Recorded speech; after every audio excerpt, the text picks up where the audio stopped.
Hello, everybody! If it's Wednesday, it's Warhammer, and that must mean it's time for another episode of Warhammer Weekly. Joining me, as always, is my now much more boring backgrounded Tom. What's up, buddy? Hello, friends. Tom got a job, and now. he's keeping himself professional. Yes, see, that's a missed opportunity for some good conversation starters, I say. Hey, I will have good conversations regardless of whatever my background looks like. Sure, let's go with that. At any rate, today we're going to talk about the best and worst units as through the frame of the new GHB and the new season. We're going to do it for every army in Age of Sigmar. That's right, we're going through every single army, talking about what is their primary strat, what do they want to play into in this meta, right? And what are the units that actually stand out and shine? What are the good, what are the bad? What's everything in the middle? So, we're going to get into that, but of course, first, the news. Rumor engine. Yep. It's a great, like, it's funny because, like, everybody looks at this and sees what they want. Like, sure. It's been this Rorschach test for so many people where I've heard a lot of different interpretations of what they think it is. Vince, what do you think it is? A Tzeentch thing. You think just because of the swirl? The flame of Tzeentch plus the swirl. I mean, it looks like the fifth element. We should state that. But sure. I doubt we're introducing Lilu Dallas to Warhammer. So instead, I'm going to go with Tzeentch. It's a Tzeentch rock for the upcoming Tzeentch warband. We'll discuss in a moment. Fascinating. So you think it's going to be part of a warband? Yeah. Interesting. Yeah, I could see that. I'm inclined to think Tzeentch as well, because I think just underneath the little swirl, I think we have a stylized bird head. Oh, yeah, sure. There's a little bird head. There's a little flame of Tzeentch. What's up, Chai Hammer, man? I hope you're doing well. At any rate, yeah, that's absolutely what I think it is. Yeah. Like, those are, I mean, like, we could decode all of those little runes on the side. Those are chaos runes. They have direct meanings. Like, you can just Google that if you want. That exists. There's a lot. I know because I just had to, like, I've been using them for the project I'm working on right now. I don't remember what those are off the top of my head, but every one of those has a meaning. And most of them are probably either Tzeentch or generic chaos runes. No, I agree with that. It's so funny the number of people that I was like, somebody was like, it's an elf waystone, and I'm like, Sure. And somebody else was like, it's OBR because there's Egyptian hieroglyphs on the side. And I'm like, that's not what that is. I agree. I think it's Tzeentch. I think I would not have said a warband, but I did have the question of what is this, right? Because I think that there's a very legitimate question of, like, what are we looking at here? But if this is on the base of some model or the like, correct. Well, especially like Tzeentchy things float and fly. Yes. So you need, like, you often will need magic rocks to sure keep them aloft. That's hovering off of. Yeah, exactly. Let's see. Okay, what is that one? I'm looking right now at these various little runes to see if I can figure out, what they are. You know what would have been awesome is if you would have done this with a labeled image before the show if you'd been prepared, Vince.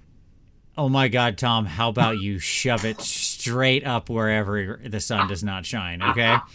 Because I did label the next image, and that took a while. I know. And prepared a 40-slide PowerPoint, but hey, sure. I know you did, which is exactly why I bring that up. Yeah, so, sure. At any rate, yes, if you search for like the dark language or whatever, I don't know, maybe don't search for that. Search for, like, Chaos Runes Warhammer. you'll find the original image that has all this stuff in it. Trying to summon some real demons. Yeah, I realize that's probably going to direct people down a weird path. But yes, all of them have, like, meanings. So, at any rate, I glanced, I couldn't figure it out. It's a lot of runes. That's using specifically the runes that mean whole words. Yeah. Okay, not the runes that are, like, individual letters. Because the Chaos alphabet has, like, a phonetic language. It's purely phonetic. Like, there's no actual... Like, there's no letter... an alphabet. It sounds. Right. There's no letter like K because you don't need that. You can just do that. Right. Like, you can do that hard sound through a different letter, right? Through a different Right. phonetic sound. That Yep. kind of stuff. So, anyways. Yeah, that's what I think. All right. What's next? So our summer thing. Yes. Summer Skirmish. Yes. Okay. Okay. So hit me. Sure. So let's start with this. So we know we got a new edition of Warcry coming. I've got the picture up now of like the Yay. terrain with the big trees. Hey, let me say this. What did you think of about the box? It's fine. I don't like any of the models. Well, I hate you because I loved it. I saw that and I was like, I want to buy this. And because I bought the whatever that crazy box was, the Kronspine Gur whatever box. Yeah. Mm-hmm. Sure. Like I saw the board and it's the same board and I'm like, yes, I almost have a full board because of Warcry and yeah. Let me. And the terrain will look great right next to that other Kron. I love that we are building out a Gur terrain set between all these releases. I love 100% with you on that. I love the terrain. Trees look cool. Yeah. Bridges are cool. Yeah. That giant tree with the skull is cool. All the little scatter terrain is great. Good stuff for bases. Like, I got no problem with the terrain in this box. I think it's wonderful. Okay. Yep. On board. A+, good job. I just don't care about either of the warbands. Like, the Nurgle guys didn't hit for me. I like the Nurgle. I like the Nurgle Nurgle guys. Dudes. Yeah. Like, I like the Nurgle guys. I mean, the Hashut dudes, like, I'm just going to run LRL in their place. It'll be fine. Sure. The real worshippers of Hashut, yes. Yeah, so it's fine. Cool. I'm excited for a new edition. Assumingly, we'll get a new, like, here's the book that updates all the warbands, be one book, multiple books, I don't know, whatever. But, we'll get, like, a new tome that is, here's the new stuff for everybody.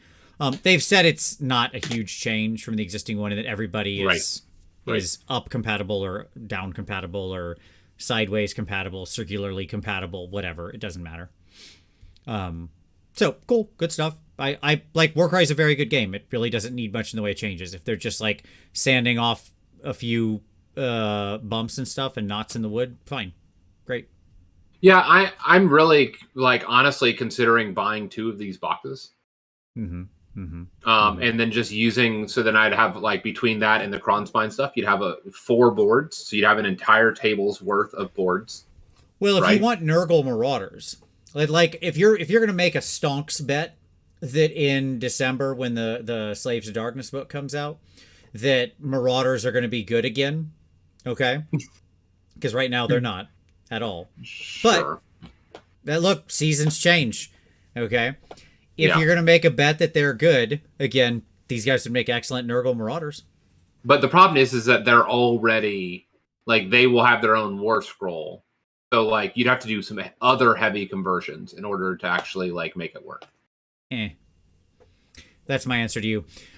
During this, in the article that went up today about this box set, okay, they had an interview with Phil Kelly.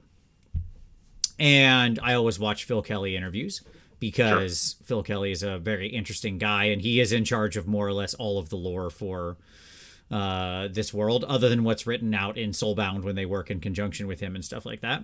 Right. And we already know that releases are tied closely to the lore in AOS. That's a really big thing. Yeah. So they put up this map for 3 seconds in the video, Tom. Okay? Fascinating. Yeah. And Vince, enterprising as always, went in and snapped it real quick. Yep. Screenshotted that bad boy up, and then we added some names. So this is the gnarlwood underneath. You can see the outline of it because they have the gnarlwood, they have the gnarlwood circled in a different picture. And so that's what this outline of sort of greenish stuff is. Yep. Okay. And what you can see is these are the forces sort of gathered around. Now, a bunch of chaos is represented here. The question is, do we get Warcry warbands for all of these things? My argument, let's say yes. Who knows? Down here, right off frame, there is a corn symbol. I didn't label it, but it's just it's never actually fully in frame. It cuts because they do a pull out, and it cuts before you can see the whole corn frame. But there's a corn one down here. They're occupying this lower part. Okay. You've got a Nurgle type symbol here in the Skin Slough Fen. So I don't know what the corn place is called, is my point. These all have names. Yes. Yeah. I assume that's either our current dudes that are being released. It is. Like, that has to be the guys that are in the box. Sure. Well, I mean, there's also a general Chaos Star. These guys are Slaves to Darkness units that worship like whatever. I understand that. Yep. And at any rate, so like it could also be the S2D Star, which is the tainted wound. Yep. Which could also be a Nurgle thing, right? Like minor Nurgle. You could get like full-fledged Nurgle warband. But the point is that everybody except Slaanesh is represented here. So you have Khorne down here, Slaves to Darkness here, Nurgle, and then Tzeentch up here in the weird lights. Okay, obviously, like, that doesn't take a lot of investigatory work to figure out that Tzeentch. Yep. Okay. Yep. Then you have the Eater Pits over here, right at the end of kind of a path through the mountains. Yeah, you do. Which is obviously like an ogre thing. Yep. You have 2 Gits items. The Spine Crawler Webs, and then the Great Stinkhorn. Which you know what that means? You're going to get a Spider's Warband? There's going to be a spider kit. How exciting is that? Yeah, you might actually get new spiders, Tom, of some kind. Some kind of new spider people. I mean, it'll probably honestly be an outworking of the Scuttlings. Like, it probably won't be more Spider Riders. Who knows? Who knows what it could be? We'll see. Okay. Yeah. You've got Camp Fortune, which I labeled as like cities ? Because it has a very normal name and it's got like the Imperial, the regalia. Yeah. So that feels pretty cities, pretty Imperial. Yeah. And that like, would make sense. They've got to have some kind of position on this map. Right. Well, and that would also make sense, like, if they're releasing cities in the next year to preview basically some of the design through a Warcry box. Yeah, correct. And then so that's Camp Fortune. You've got Dreadfang's Tower, which is like obviously some kind of Soulblight thing, and then you've got Cracktooth Gulch right on the edge of the woods there. Right. Which is probably like Ironjaws. Yeah, I labeled it as Ironjaws. Do you think it could be more either generic like Great Wog, or do you think it could be an updated kit for our new bad boys, School Boys? They're using like the logo that's more commonly associated with Ironjaws. That's true. It's true. We've just gotten so many Ironjaws like tangential kits, like through all of the what's that game that nobody plays? I don't know. We have a bunch of warbands, Ironjaw's warbands. We do, yes, in Underworlds. In Underworlds, right. Yeah, sure. But, I mean, we don't have any Warcry Ironjaws, so... Yeah. It's true. Well, we don't have a lot of Warcry warbands of anything. You know, by the way, these don't have to be new kits. Let me just point that out. Like, these could be the Warcry boxes, you know, like, because that's one of the things that Warcry does really well. Like, they've released like these combo boxes, right? Sure. Yep. And so these may not be new kits per se, but they could be like combined kits of some of the other stuff that's out there. I'm gonna put my money on new kits. There you go. I hope so. And then finally, the one that I didn't label is Ventilax's Path, and it's this weird face skull with a little pointy crown. Yep. I don't know what that is. Guesses in comments. If it's super obvious and I missed it, I apologize. But I Googled around for what Ventalix is. Couldn't find anything. Couldn't find any discussion of it. I'm going to go with OBR. Sure. That's perfectly reasonable. Could be. Yeah. Yeah. I mean, it's either that or Tomb Kings, and we know that Tomb Kings doesn't exist. It's not. Don't get Tristan excited like that. He's in the chat. No, it's not that. Yeah, I mean, like, I don't know. Somebody said could be a Stormcast thing. They have that crown, but not so much the skull. Sure. Yeah, it could be a lot of things. My guess is that's probably something that has been mentioned somewhere. Like, those words exist in a book already. Ventalax. Yeah, Ventalax. Yes, Ventalax. Yeah. In somebody's book, in the narrative section, somewhere. So it go says the scour. words Ventilax. Go scour all of the 3rd edition books. Oh, it could be older than that. It could be any time. They love digging back for this stuff. That's true. That's true.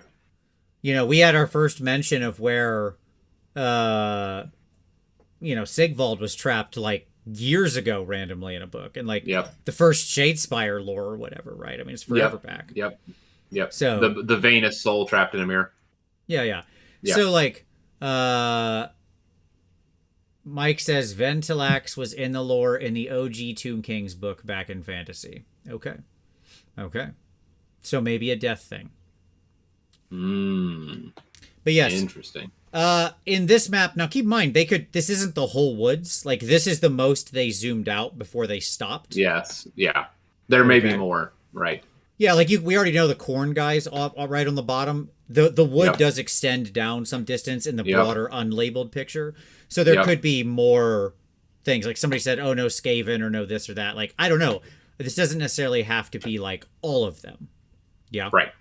Right. Certainly. And I'm guessing that your argument now is that the Weird Lights Tzeentch warband is going to be, that we see in the top right, is going to be the Tzeentch model that we saw.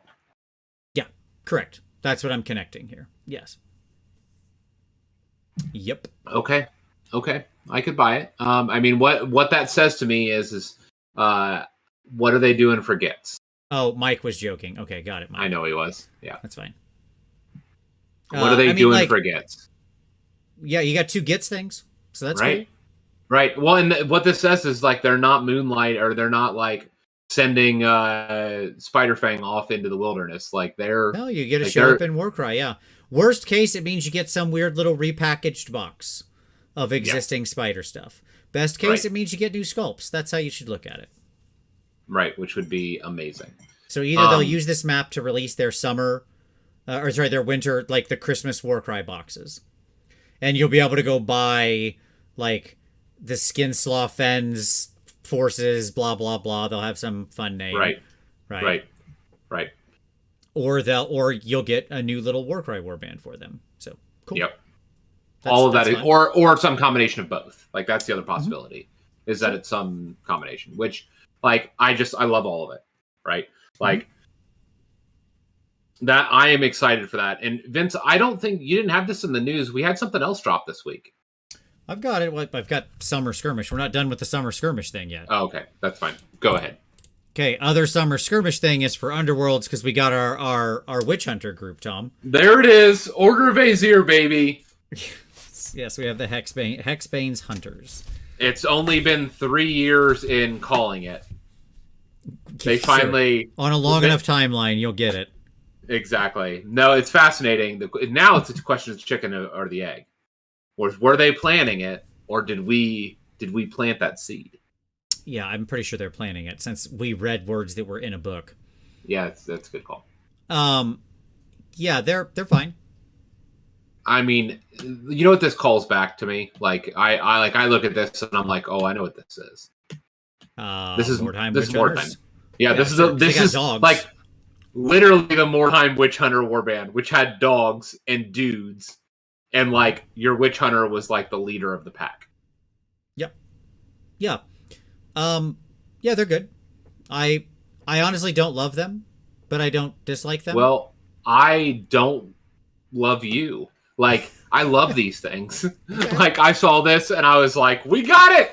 Woo! Sure. I'm sure you were excited. Like, yeah. Here's the deal. Just more Witch Hunters. That's all I want to see. Like, I would just be content if they just keep slipping these in wherever. Because, I mean, Curse City, the Witch Hunters sold me on that box. I mean, look. And then we had the Van Dents. Yeah, sure. And now we have this, like we're getting there. We are slowly building towards actually being able to, you could almost build out, like, that's 4 of your heroes in a city's list. Sure. The 2 Van Dents, this guy in this, Are you forgetting about Jelson Darlock or whatever from Curse City?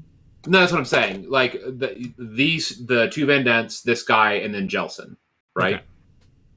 You could that gives you your four heroes. Sure. And then like throw in a pair of warrior priests and you're ready to go. Some flagellants. Well, there's no warrior priest right now, but sure. Details. Yeah. Because if there was, you'd still be using the generic witch hunter as well, but he's also gone. I know. I am aware. But sure. Why not?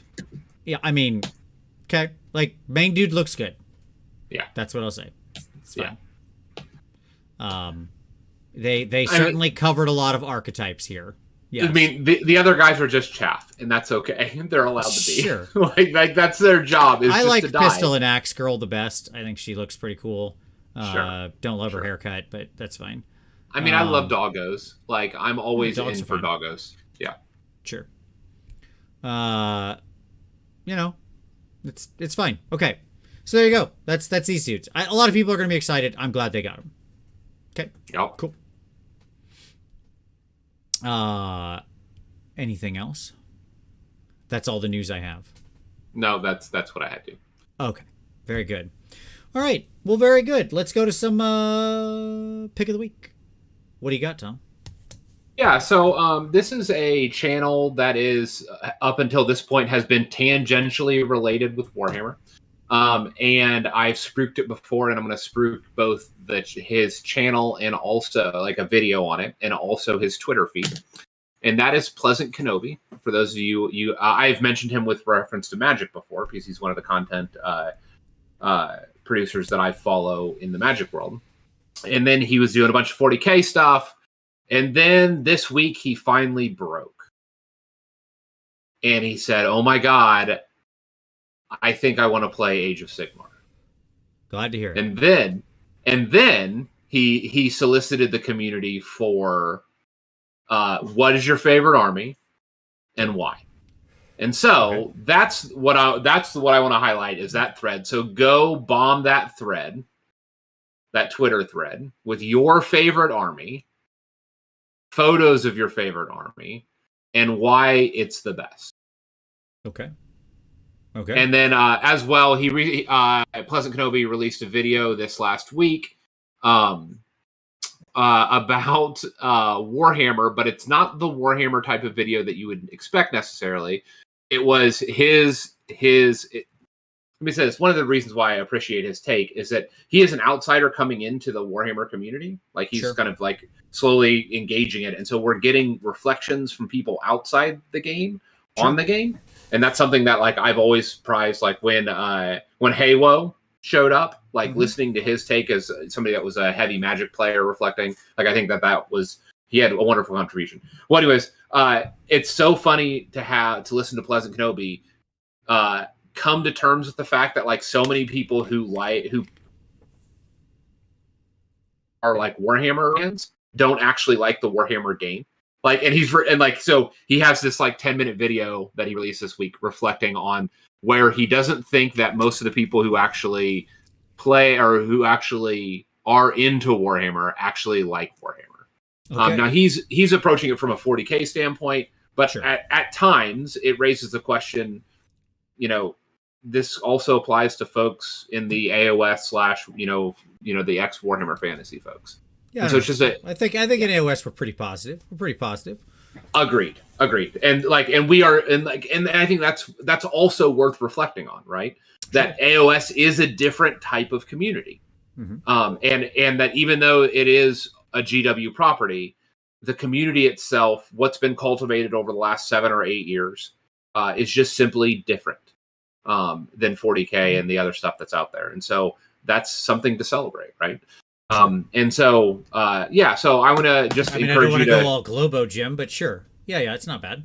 It's pretty good. We got a good group of people. It's a good crowd here. It's a positive crowd. It is. So anyways, that's my pick of the week. All right, fair enough.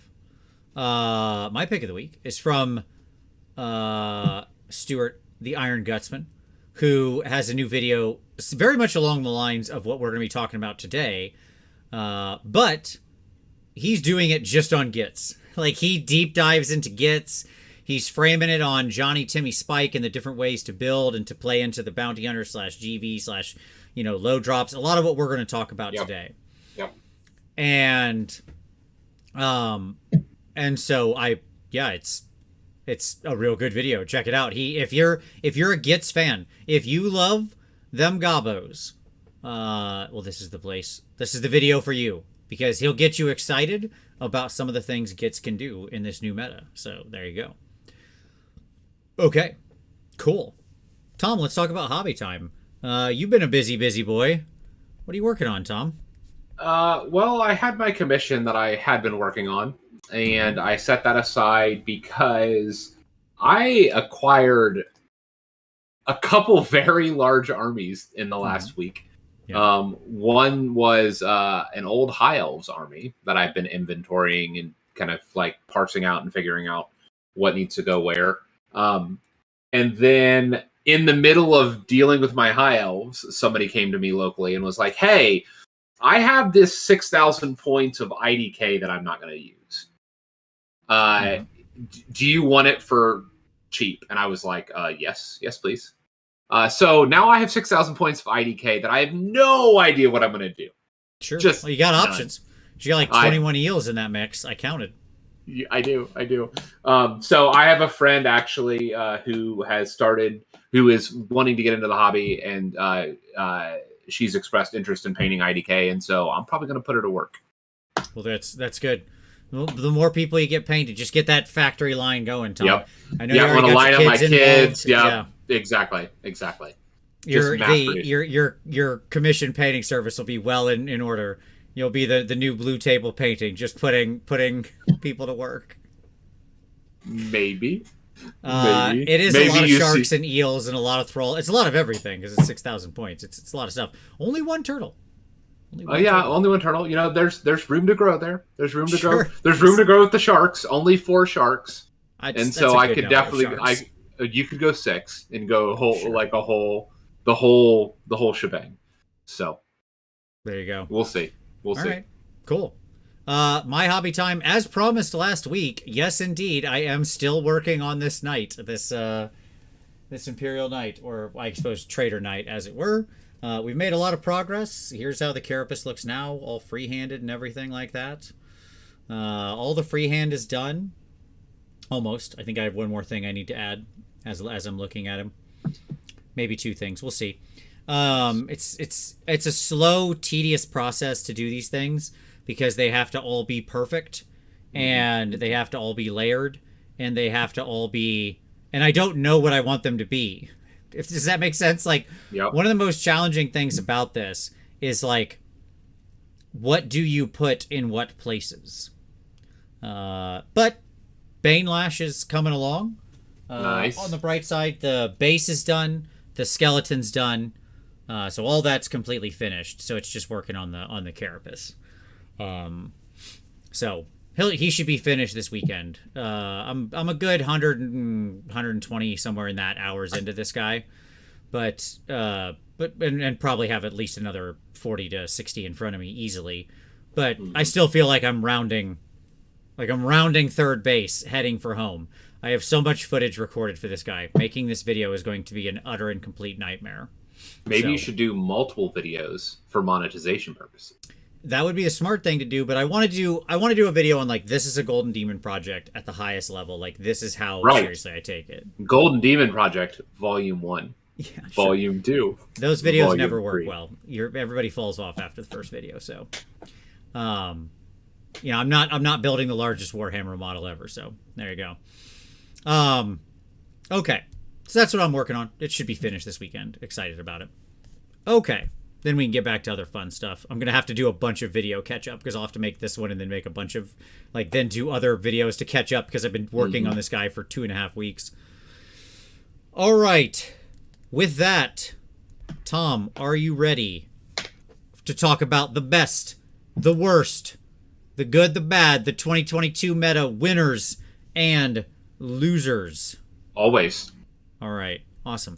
As I said, we're going to go ahead and we're going to start out with some high-level thoughts. Then we're going to bust into each army individually. Then we're going to end this all on a summary. So that's what you got in store for you here, folks. It's a long presentation. Get into it. Yeah, it took a while. He thought Tyler was doing the show. I did not. I knew you were here. All right. I want to talk about meta pressures first, Tom. In other words, what's pushing on the meta, right? What's shaping it? This amorphous ball of clay that is the meta. What is the meta? Well, it's just kind of what armies are doing well competitively, right? Like, this is going to be a competitively focused show. Not all of our shows are, and I want to give a disclaimer right up the top about this. We're going to talk a lot of best and worst. The lens we're going to look through for this is a competitive lens, okay? If that's not how you play and how you want to play at your table, don't feel like I'm saying you can't play these other units or something like that. I just want to make you aware. At your table, the meta might be completely different than the generic meta based on what you're doing, what you're playing, etc. So what Vince is saying, you find fun. What Vince is saying is that if you don't play it this way, you're wrong. That's not at all what I'm saying. It's exactly the opposite. You got the wrong message. All right. No, but yeah, when we think about this competitively, right? Mm-hmm. Okay. Here we go. Tom, here are my meta pressure points. The pressure points. Yep. All right. So there's lots of things pushing drops up. We're moving away from the 1 drop. Yep. You're moving to you don't think that's obvious? No, I said I think that's obvious. Oh, agreed. I mean, your common move is to 3 right now. 3. I would argue that you'll see a lot of catch points at 3 or 4. Yes. Right. Agreed. Well, the question is the 4 is how, the 3 is for the people trying to beat the 4s. Sure. If you have 2 big heroes, because the way your army's constructed, you'll be 4. Yes, that's true. That's because there are some armies, especially in the 3.0 books, where you might want to have 2 10 wound plus monster hero leaders. Yeah. And as a result, they'll need to you'll effectively go to 2 drop, right? Because you'll sort of battle reg plus bounty hunters plus the other person 4 drops or something like that. You'll also see a lot more lists that are just who cares? Just a million drops. Right. Like me. Like my 13, 14 drop lists. Yeah, Skaven and Nighthaunt, I think, will be the 2 biggest offenders of this, where it'll just be a million drops, who cares? Yeah, sure, you have how many drops are you? I don't care. All of them. How many drops? All of them. Yeah, and I don't care. I'm gonna, because all of my drops, this is probably true in both of these armies as well, all of my drops, effectively, that are happening during your 3 drops, are in reserve. For the Nighthaunt, you have to drop everything, but then you can pull, right? Pull 3, right? And that's my point. You'll pull the 3. That matter, right? That's my point. Your 3 are effectively going into reserve to counter whatever they did, and then from there you'll just completely respond to them. For Skaven, you'll just be like, my gutter runners are in reserve. Go ahead. My gutter runners are in reserve. Go ahead. My slink is in reserve. Go ahead. Something. Yeah. So the irony is at ACO, everybody was trying to figure out what I was going to pull, and I would deploy everything, and they'd be like, okay, what are you going to pull? I'm like, nah, it's fine. Everything's just, it's okay where it is. Yeah, sure. Never pulled a unit. Well, there you go. How about that? But at any rate, so the point is there's a lot of pressure putting drops up. Mm-hmm. Mm-hmm. Bounty Hunters massively increases damage against Galatian veterans. I do not think I can impress this enough. It is insane how much bonus damage this amounts to, especially on the right units. Yep. Okay. Yes. You have new levers that in a battalion fulcrum that everything shifts around. Yeah, exactly. Those GVs just evaporate. Okay, they are just gone. Not in Nighthaunt. Well, but continue. 12. I played a game this weekend. Yeah. We played a team game. It was myself playing Skaven and Ogres against Nighthaunt and Cities. Okay. And the Nighthaunt player got 30 chain rasps on the middle point. It was Prize of Galley. And he had a Cruel Ghast in range, right? He did not. He did not. Well, then he's not playing the right game. I understand. It wouldn't have mattered because then he got combo charged by 12 gluttons and 4 iron guts, right? Yep. And who were both in bounty hunters. Right. And so, like, let's imagine he did have the cruel ghast. It would have dropped him back to 3 and 2 damage, or both, or 2 cruel ghasts and dropped him down to 1 damage. Which that would have made the difference, right? Sure. Right. Like, Nighthawk have a good play, but even with Discorporate up, I mean, he got overkilled by, like... I'm sure. Double the unit. Just all the damage, Yep. Yeah. Because they were all on, like, 2s and 3s with 6s or double taps and, you know, blah, blah, blah, blah, blah. And they had everything buffed to the 9s when they went in, right? Yep. At any rate, the damage is high. Now, I will get to Nighthawk because I do agree with you there. They're one of the exceptions here. Most Galatian veterans just can't stand up double damage. Yep. Okay? It's just the fact. Like, GVs were not made for this kind of damage. Most Galatian veterans in the game will just evaporate when touched by a bounty hunter unit. Right. If it's the right bounty hunter unit. Sure. Right, and that's what we're going to be talking about, right? Is like, correct. What are the best? What are the good bounty hunters? Yep. That's right. Yeah, exactly. Yep. And by the way, most every army has at least one unit that's a good slot for this. Most. Yep. Elite. So what are the pressures? Like, this is things that are shaping the meta again. Yep. Elite large base models can more easily fight in ranks if they're GV. May or may not matter, but it's there.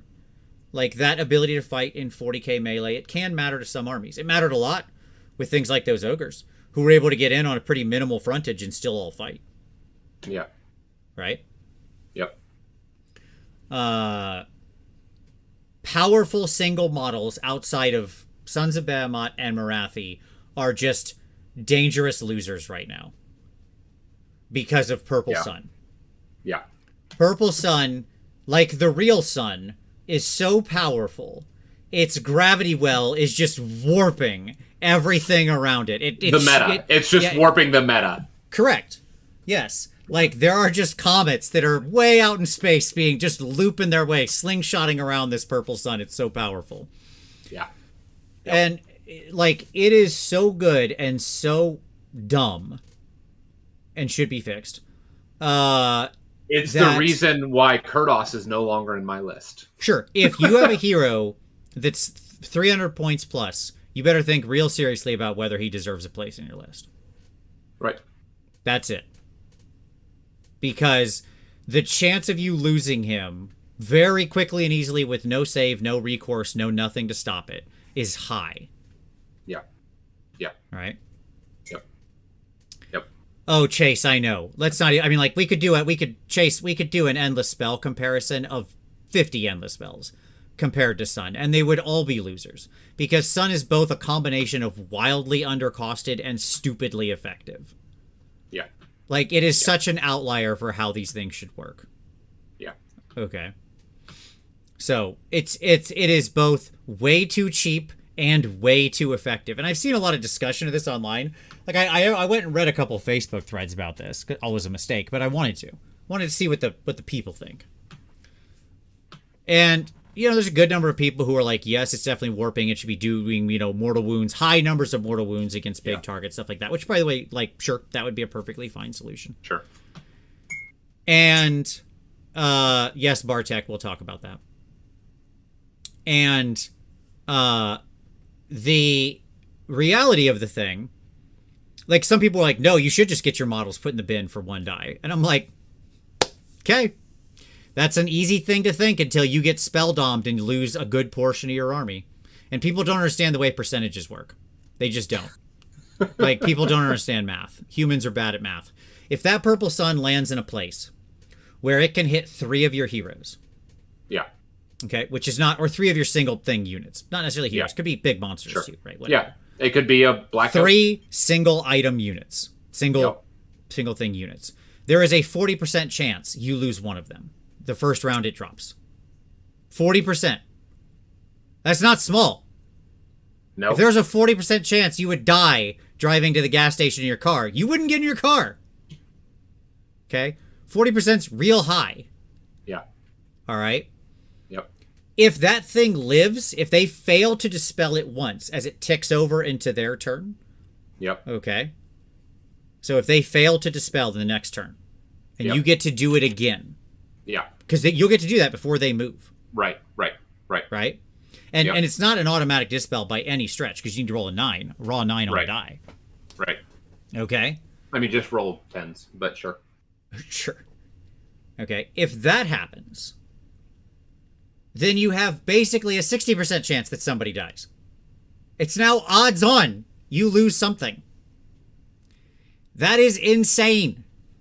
Yep. Never mind that it's broadcasting a giant -1 to save. This isn't the Purple Sun hate hour.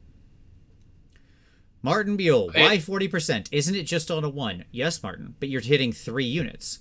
So that is 16%, 16%, 16%, and the cumulative of 3, any one of those, dice equaling a 1 is about 40%. It's like 39.9 something, but I'm rounding. Right. If you get more units, even better. Right.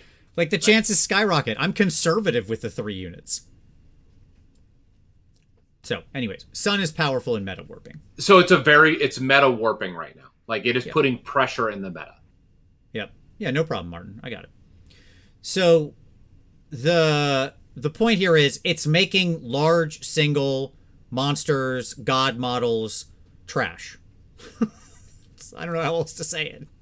It puts an extreme handicap on those models. Anybody basically, like I said, 300 points or more, I would think real seriously about it. Yeah. Because you don't want to be running Karzai and then have him just go in the bin. Right. Bye. Like it is making me want to just do like you know what just gained an immense amount of value. Oh, thank you. It's 42%. I did the math and then I couldn't remember. Yes, I'm actually rounding down. I apologize. Go ahead, Tom. Is Mirrorborn Banshees. Sure, because they can like eat suns and well, it's just things. free. Like it's just free. Like the key is like it's above and beyond the dispel. It's above and beyond everything else. Sure. It's just when it moves near, they get eat. It has a chance to eat it again, right? And so like it's funny how this may change the math on a number of other abilities that are like I remember how you were laughing about like how I wouldn't take the spell ignore banner on Fire Slayers because that's the meta's changed. We're going to talk about spell ignore quite a bit here. Right. We'll get there. Right. Because spell ignore, real big deal now. Yeah. Yep. Okay. And then powerful endless spells have drawn spell doms back into the meta. Like Purple Sun is ridiculously it's like beyond the pale powerful. Yeah. But a lot of endless spells got good. Okay. Yeah. Like, Launchin's good, Portal's still good. Arguably, something like Ravanax Gnashing Jaws is good. Like, it's actually probably where an endless spell should be for damage. Right. So you have a good number of endless spells. Terminexus got better. Yeah, this isn't the Tom Talks About Night Haunt show, Tom. We understand. We'll get there. I know Terminexus is good. I don't care. I'd still take Purple Sun over Terminexus. Take both. But you can't control both at a time. Well, no, it got better because of when they re-released the fact they put the old War Scroll, Terminex's War Scroll, in the updated thing. It's not. That's clearly an error. It's the new War Scrolls. They adjusted it from what got published in the book, and it's back to an 18-inch setup range. Yeah, sure. Okay, sure, Tom. No, there's clearly an error in the FAQ that I know has already been submitted. Yes. Yeah. Details. Okay.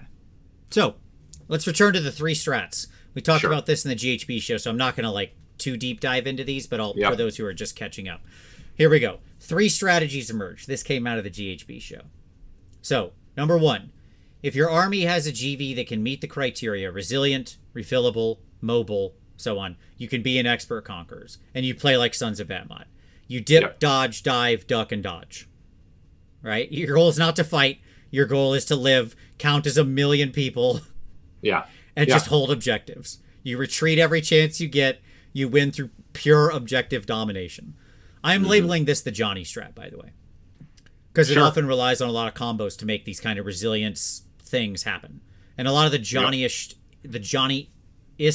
books play into this. Yeah. Yeah. Okay. The next one is if your army has lots of elite troops that can deal damage, and especially if they can also take a hit. So heavy elite that can deal damage. Yep. Your bounty hunters, right? You just lean into it. You take all Yep. the hammers, and you minimize your GV. You have little to none, and you win through just killing all the enemy GV and neutralizing the value of Proving Ground. This is the Timmy strat, right? Yep. You just go in hard for damage, right? Finally, both those armies like to go second, by the way, and like want to manipulate the Proving Ground and play like that. And then there's shooting, which is the other strat. It's a counterplay to the other two, where you remove their bounty hunters or you remove their veterans through shooting, right? You got to have powerful shooting to pull this off. But you can take out their key units, their heroes, their things that would make the combos, right? Yep. It likes going first. It happily takes the double. It doesn't care. It doesn't ever want to give the turn away, right? Yep. It can still happily go one drop, and it's the spike play. Yeah. Right? Yep. Okay. CW, we'll talk about CW, what are you playing that you're doing bounty hunters and expert conquerors? I think I know, but I want to know what you're actually playing right now that you're doing both in. And yes, there are armies that can do both. We'll talk about those as well. Okay. These are the three strats. And when we talk about all the armies, I'm going to talk about a primary strat. Which one of these three do they play into the most strongly? Yeah. Okay. Oh, Clement said, what is a GV? Yes, Galatian Veterans, which is a designation that is any model that is battle line, 4 wounds or less, and does not have a mount. Remember, that's our criteria. Excellent. I'm glad to hear it, CW, because those are the two armies I have highly labeled as able to play both sides of the coin simultaneously. It's very funny. Okay. So you and I are in agreement on this one. Oh, you're fine, Raymond. You're totally good. All right. Counterplays. Tom, let's talk about counterplays a little bit here before we get into this. If there's a dominant strat, right? When it's affinity time, you can also run anti-affinity, right? Right. The greatest example in the history of examples. Like that, how long will it be in games before affinity and anti-affinity is not the go-to reference? One of the most wackadoo unbalanced periods in all of Magic history, right? When 98% of all decks at the table were either affinity or anti-affinity. It was so off kilter. Yep. Okay.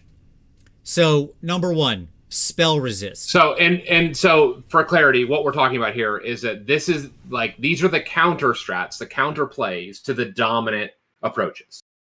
That's what we're talking about. Yes. Okay. Spell resist. If it's basically free and reliable, like if you don't have to stretch, bend, or break your list to get it. And then I have here like Slaves to Darkness Tzeentch. This is the easy example, right? Where you're running around and your whole army gets like a base 5-up. Some people will get multiple 5-ups, right? Like they'll be 5-up from the mark and 5-up because it's not a ward. Yeah. Correct. On the scroll. And you can you can stack those all day long. Yeah. Right? Yep. So like you'll have 4-up 5-ups and 5-up 5-ups. You're just highly resistant to that kind of thing. Point of fact, there was a Slaves to Darkness list that went 5-0 this last weekend and did exactly this. Right? Yep. Because, Varangard in Tzeentch are just very resistant to this kind of like spell shenanigans. Yep. All right. Yep. Okay. Okay. I called him a Night Cruciator. He should be a Cruel Gas Cruciator. Isn't that his proper name? Whatever. Yes. It doesn't matter. Cruel Gas.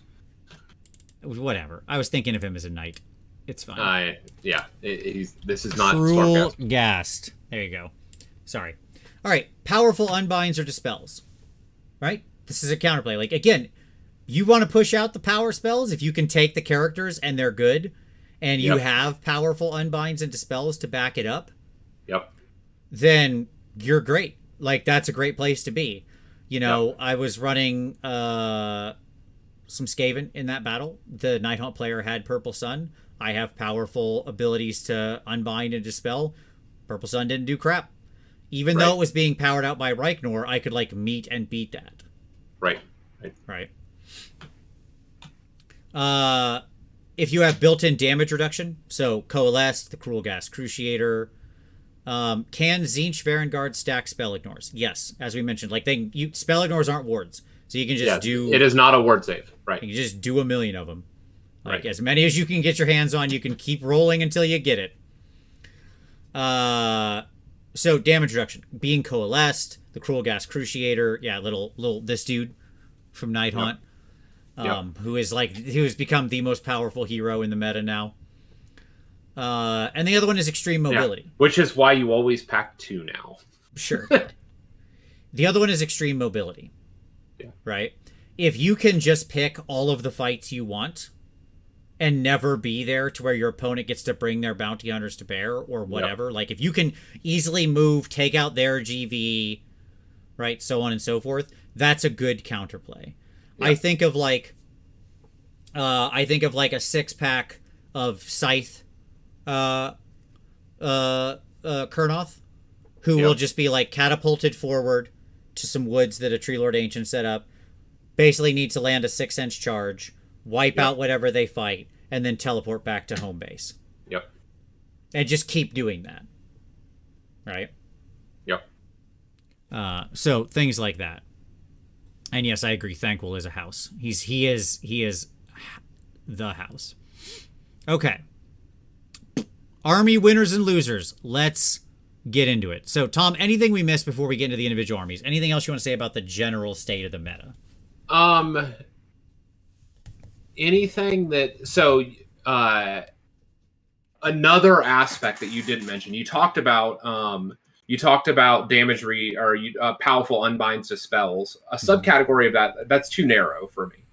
So there are a number of armies that have like abilities, items that let them auto cast endless spells. Sure. And those actually are eminently valuable in this meta as well, because if you can get your Purple Sun out before they do, sure, right, Purple like Sun that, off, yeah, like that is valuable, right? Mm-hmm. And if you have the way to guarantee that it goes off unbindable, that's a big deal. Yeah, auto unbind things if they're already going to be in your list anyways. Right. So like, but that's what I'm saying. That's all preventative stuff. What I'm saying is there are a number of abilities that you can push them out to punch past that. That will be very important. So, for example, Night Haunt has that. LRL has that. There are a number of different factions and stuff like that you can push those things out, and those become really valuable when you're trying to beat them to the punch on the endless spells. Yeah. Yep. Spell in a bottle, obviously KO. That's another obvious. Yeah, it goes wild immediately, but sure. No, it doesn't. If you have a wizard to control, and so the key is sure. Like Jeremy Viseri went 5-0 with KO with a 1-drop KO this last week, and Jeremy took a spell in the bottle, Purple Sun, and he had an Admiral with an Arcane Tome to control it, and so it didn't go wild right away. Yeah. And guess what? A KO needs or wants more rend. Oh, absolutely. The rend alone. Yes. Again, it would be worth 70 points with the rend alone. Right. The -1 save would make people would still play it a lot. It just wouldn't be insane. I see that in my Night Haunt, and I'm like, why, hello, and then realize, oh wait, I can auto remove Archeon too. Yeah, that's pretty good. Sure. I mean, he's got a 4-up, but yes. Sure, I'll take those Tzeentch, odds. He's even harder. Like he's one of the few god heroes that are like actually extremely hard to remove with it. You know what? Cool story. I'll let him throw as much dice as he wants. If I can still remove him on a 1, I'll take those odds. Sure. Well, it's a 1, then a 50% chance of a 1, then a 33% chance of a 1. That's fine. Or 66%. That's okay. Sorry. Yeah. That's okay. I've also watched people roll double 1s before. I understand. I understand. It can happen. I'm not saying it can't happen. Just saying the likelihood falls. Yep. Okay, let's talk order. Yeah. All right. So, order. The order winners and losers. We're going to go army by army, blow by blow. By the way, Tom, do you know what's at the center of the Gnarlwood? The wood where all this is all taking place or whatever? The next season of Warcry? Mm-mm. A crashed Seraphon spaceship that had a Realm Shaper engine in it. That's why the woods is so crazy, because the Realm Shaper engine's off kilter. They showed a picture, like a sketch, of what the Seraphon spaceship looked like. This is like a big one. It was one of their big like their capital ships. Yep. Okay. It looks amazing. Battletoad Gothic win. Okay, I just returned to this idea. I saw that sketch of the spaceship in the video, and I was like, I would completely play this game. Okay. So there you go. If you want to see Battletoad Gothic, hit the like button. That'll tell GW to know to get on the Battletoad Gothic AOS spaceship battle game. Just Silver Towers versus Lizardman spaceships. I can't wait. Okay. Cities of Sigmar. I'm guessing I misspelled that many times. Primary strat. Expert Conquerors. You almost have to be. Okay? Yeah. The best Galatian veterans. I am giving this to 2 different units, Tom. Okay? Here are my 2 different best Galatian veterans for 2 very different reasons. Yeah. 1, Phoenix Guard. Because they are immune to battle shock very easily, and they have a 4-up ward, so they are very sticky for what they are. And then Shadow Warriors, who can be battle line if you've got one of the little assassin generals. And the reason I like them is because they can just pop up, out of things, like they can be in reserve. And if they're expert conquerors, they can just show up and count as 30, which is very potent. Anybody who can go into reserve and just kind of pop out in a very, in like a pretty versatile way is a great expert conqueror because it's a big threat. Okay. Best non-GV chaff. So one of the tactics I think that we're going to see a lot is you've got your Galatian veterans who need to do stuff, and you got to have screens of non-Galatian veterans in front of them, right? Yeah. Yep. They can still be battle line, but they can't be GVs. So oftentimes those will be like mounted things, right? If they're battle line. So your best non-GV chaff, I've got two selections here. 1, Drake Spawn Knights. Yeah. Decent move and a 3-up save base. It's fine. And multi-attacking. So realistically, like if you have spots in your bounty hunter list, you can throw them in the bounty hunter list. Sure, they could be. I think they're okay. If they were 2 attacks on the guys on top, I'd support that a lot more. But I get it. No, I agree. Like for the Rend. Yep.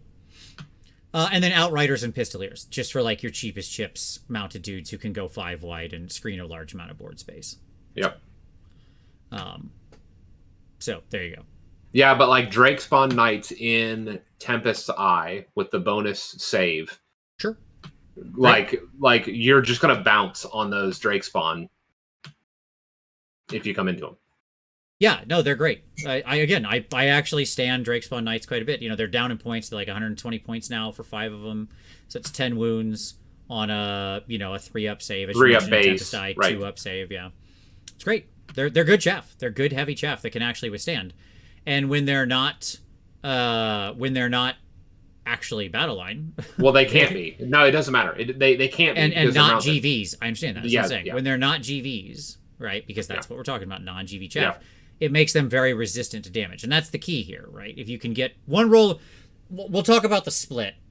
Yeah. There's sort of a split between 2 ways you want your non-GV chaff to go. Either tough enough to take it, or cheap enough that you don't care. That's the basic split. Sure. Yep. Right. No, I have not. This is the first one, so don't worry, Doc. You're on number 1. This is the first one we got into. Best bounty hunters, I've put here Demigryphs, question mark. They don't have a lot of good bounty hunters. Like, sure, maybe Drake Spawn Knights. They really don't have much in the way of bounty hunters.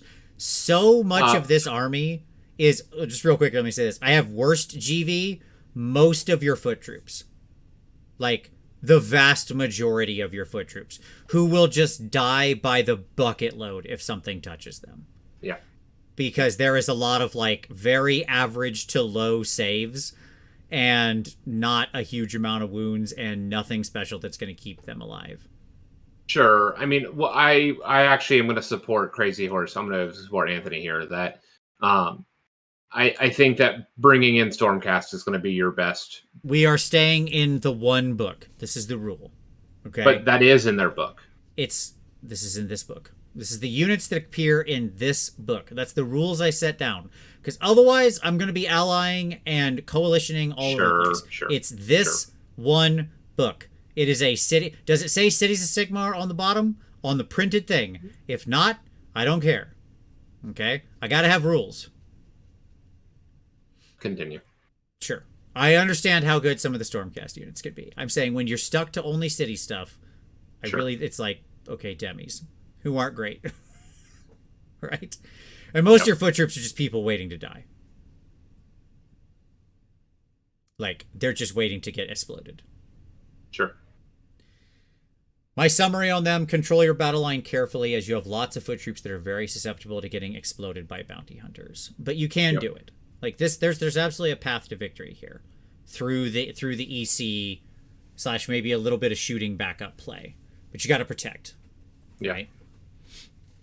Okay. Cool. Anything else on cities? Feel like we got that one? Yep. Phoenix Guard are great. I hate them. Nothing makes me want to play Sigvald more than just every time I see Phoenix Guard on the table. That's funny because I have 20 painted and 40 more built. Yeah, sure.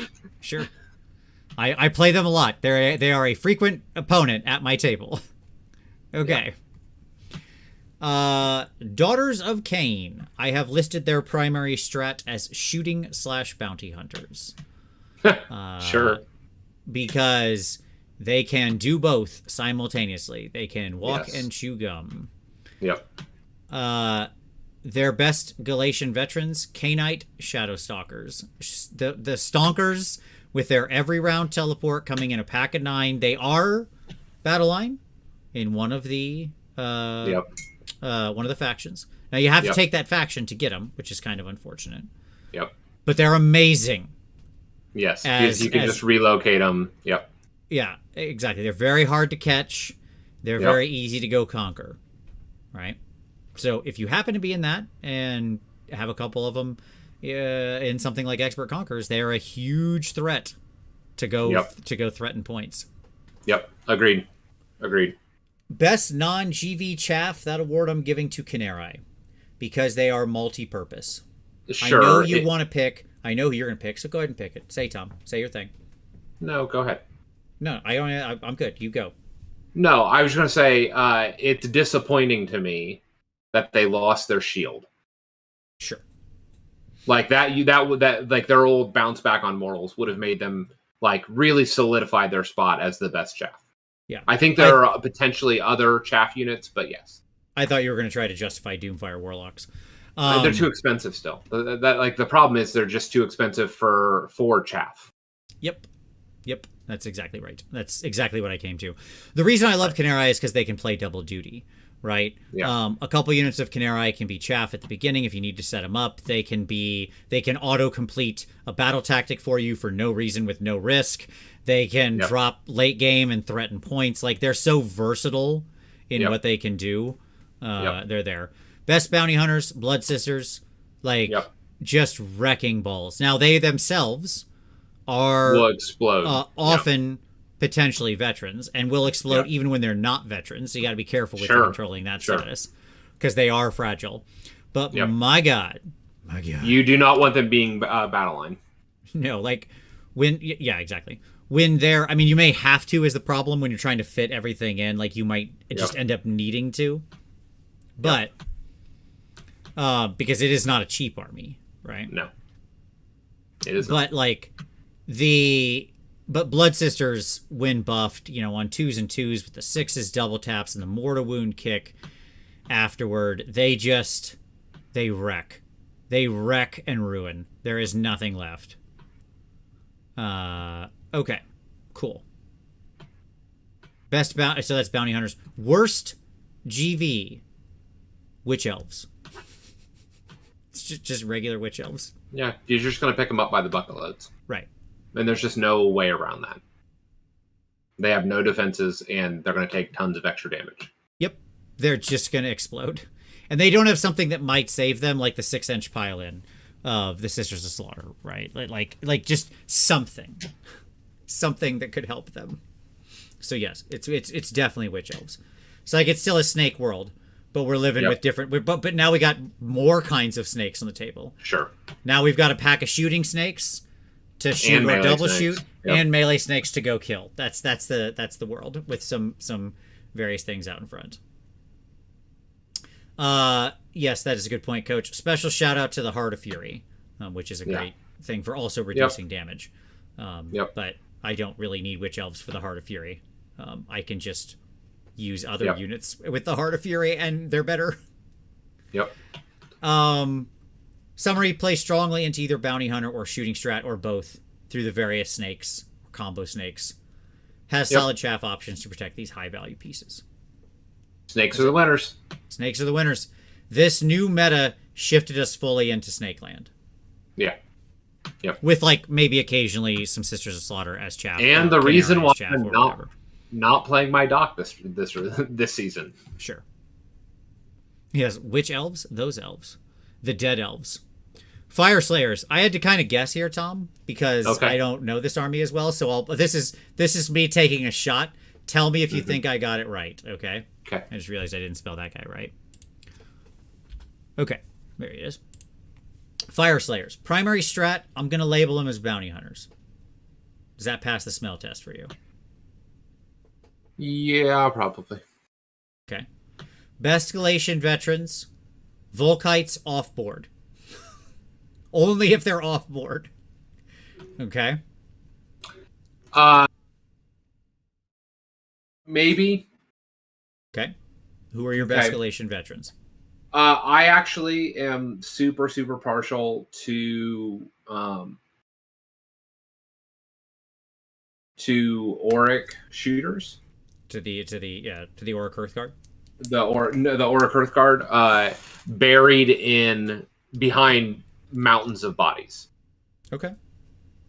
Because and the reason why is because they can stay out of combat. Like, you don't want them touched, right? Like, the key is like, this is weak to shooting, right? Because you could still fairly easily remove them with shooting. Their defenses are lackluster to shooting. But the advantage of what you can do with them is you can bury them behind lines of Hearthguard Berserkers, which are really hard to remove, especially when they're not battle line. Mm-hmm. Yep. And they still can contribute meaningfully to combat through shooting. Okay, fair enough. So I actually like them potentially as GV. So that's fine. I'm accepting of that. Like I said, I had to sort of think about this and guess. Yeah. My best non-GV chaff is Hearthguard Berserkers, I think, as you just basically mentioned. My best bounty hunters are Hearthguard Berserkers or the Rune Sun on Magmadroth. The guy. Yeah, I agree with that. Yep. Who can go battle line. Yeah. When he goes battle line, that dude is a wrecking ball with his profile. Yeah, man. He's already good. Putting him in bounty hunters just makes him so dangerous. Yep. And high mobility, and just he can shoot across the table, do work. Also for best bounty hunters, since you're willing to consider units off board, sure. I think Volkite's dual hand axes off board are some bounty hunters. I do, okay. Because if you're Vostarg, you're gonna drop charge on like a 7 rerollable from your bonuses and like the bonuses you can get in the army on the 7 rerollable from like a deep strike. And be it like 40 from 10 dudes, you're 40 attacks, 2s and 2s, 2 damage each. And you can strike a Ren Rune with it. You can strike the Ren Rune. Sure. You can double strike the Ren Rune because of like the build I would do would be the Rune Master as your general.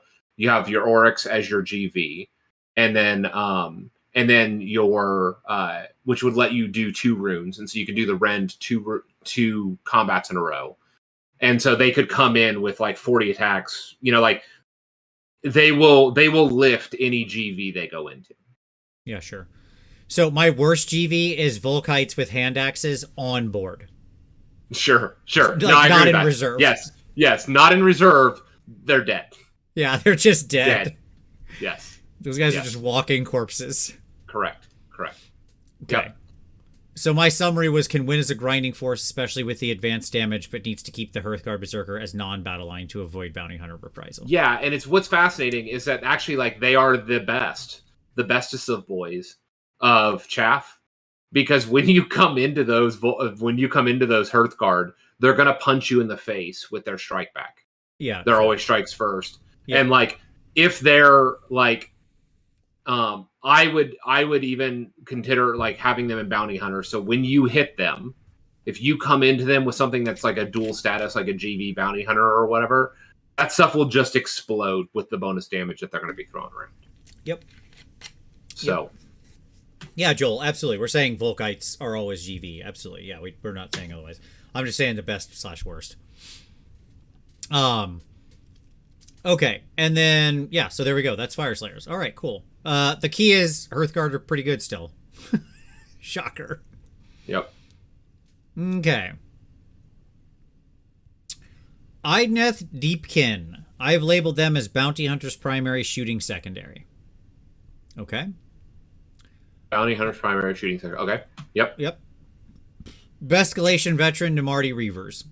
For much the same reason you defended the Auric dudes. Right. They're fast. Right. They run around behind the line. You try to keep them behind like loads of people. They can't get targeted by enemy shooting because they should never be the closest thing. And that's the key. That's the key, honestly, with this, is that they're just so amazing because they can't be touched. Unlike the Oryx, they actually do that strat better. Yeah, now keep in mind, magic splash crap, which is plenty and around, will still hit them and wreck them. Yep. But they can contribute pretty fully from a safe-ish position behind the lines. Agreed. Best non-GV chaff. You ready for this? Here is my list in order. Okay? The Eidolon. Okay? Okay. The Shipwreck. So let me get this right. A 300 plus model that's going to get lifted from Purple Sun. Correct. Yes, that is your best. Option A, the best one. The Shipwreck, which I will accept. Yeah, the boat. Just a physical piece of terrain that's in the way. I accept. Okay. Continue. By the way, don't sleep on that. Like keeping good chaff terrain in the way. It's real. Yeah. Yeah, if they don't have flying, that is a real problem. Yeah. And then Ishlian Guard, the defensive eels. I think the defensive eels are the right answer. I really like the Eidolon, especially because he's especially if you're doing the spellcastery Eidolon, he's a pretty good unbinder too. Yeah. So no, I hear that. I can't put him out front with Purple Suns floating around in the meta. Hey man, I say go for it. Like you're rolling dice that it's not worth risking. You just put Ishlian Guard out there. It's fine. Like I have 21. I have like 12 of the defensive. It's fine. You just put them out. You screen. Do a couple units of that. They'll absorb hits, and then you use the boat to cover your flank. It'll be fine. Right. So, like that's fine. I'm just saying. This I admittedly stole from Konstantinos, who was talking about his strat with IDK, and he was talking about using the Eidolon. And honestly, I like it. I think it's a good piece of chaff. It's just so much gambling. Sure. Yeah. I mean, yeah. Okay. Sometimes you got to roll them dice. It's a dice game. Yeah. Best bounty hunters: Alapex, Morsar Guard. It's fine. Yeah, I like Morsar better than Alapex. I know that a lot of people are big on Alapex, but sure. The shark and the offensive eels, to put those in simpler terms. Your worst GV thralls outside of Dom Hain, who are just going to run around and get completely exploded with no say about the matter.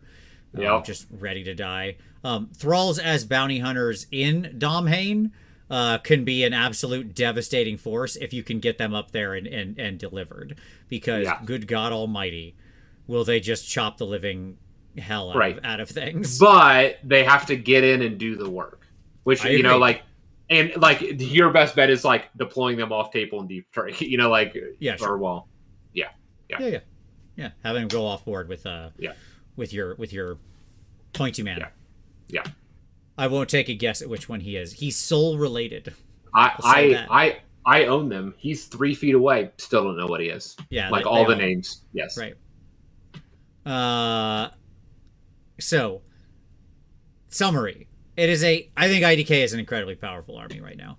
I think it's a combo force that can play the trading game better than almost anyone. Yep. Because the way they have such high mobility, they can control who's being shot. They have a lot of weird movement tricks, of movement tricks to get themselves to make sure they're sacrificing the pieces they want and then reprising with the thing they need to hit with, right? Yeah. And they rely on a combination of elements like save reduction, striking first, shooting, picking the right matchups to win. Yeah. We haven't been talking about this, but I'm just going to mention this as an honorable mention across the board. Sure. Okay. Because this applies to every army. But honorable mention for non-GV chaff is the Kronspine, the Incarnate. Sure. Throw him out there. He's always going to get a fight twice.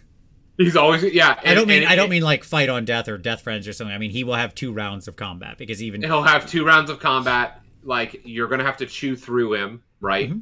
Yeah. You have to commit to him. He's not easy to remove. Bounty hunters can't chop through him. Sure. Like, I hate him. I wish I know he you do. Go away. I know you do, but guess what? He's here, so you're stuck. Okay. Cool. Let's keep moving. Caradron Overlords. This one broke my brain, Tom. I couldn't. It's tough because they don't really play in the current meta very much. Yeah. Well, they don't. They're playing. Yes and no. They are playing in a different. Yeah, correct. We ended up at the same place. Their primary strat, it may surprise you to learn, is shooting. Their best Galatian veterans I have marked as ... Arcanaut Company ? Okay? This is not a strength area for them. So, what are the requirements on Galatian veteran? It's it's 4 wounds or less, no mount, non-mount. B battle line. Yeah. Yeah, I mean, like, the problem is Thunderers get too fragile if they end up as GVs and just get exploded. Yeah.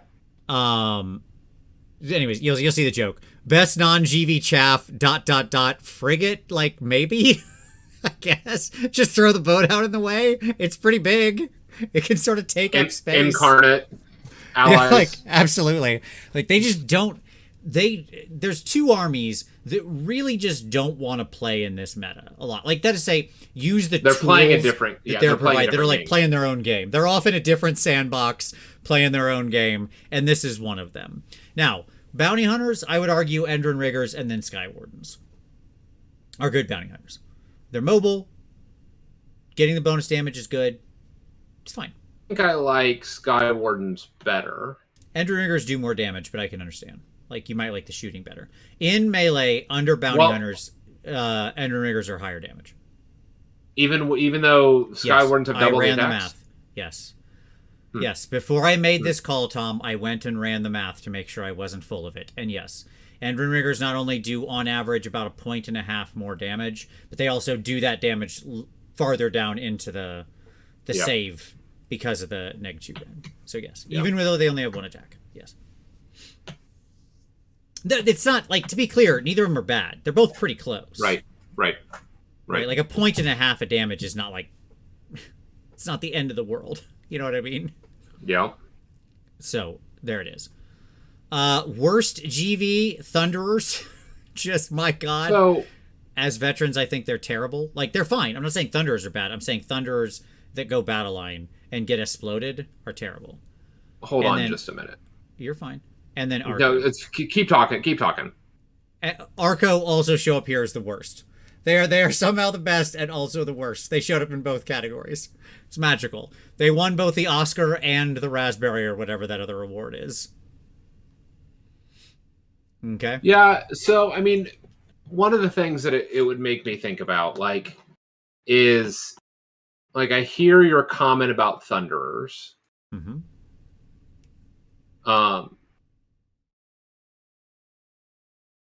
Yeah, I mean, I think a tactic like what Jeremy did is the king, which is you run, like, all the ships. I think he had an ironclad, 2 frigates, 2 gun haulers or something.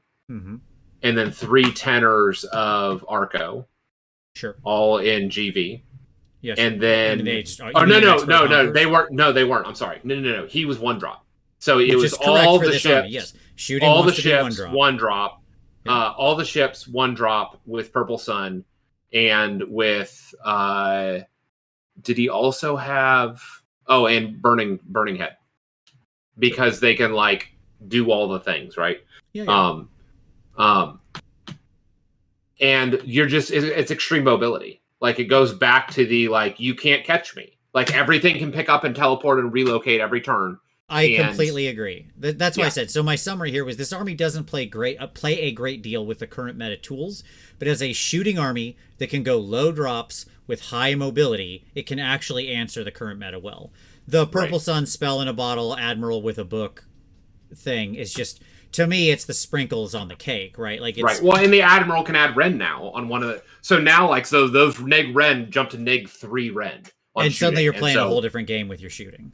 Yep. Yeah. Yep. When everybody's firing in at neg 3 Rend because the sun's floating around behind them and the Admiral called the ball, that's a big deal. Well, like 10 Arco, like here's the funny thing.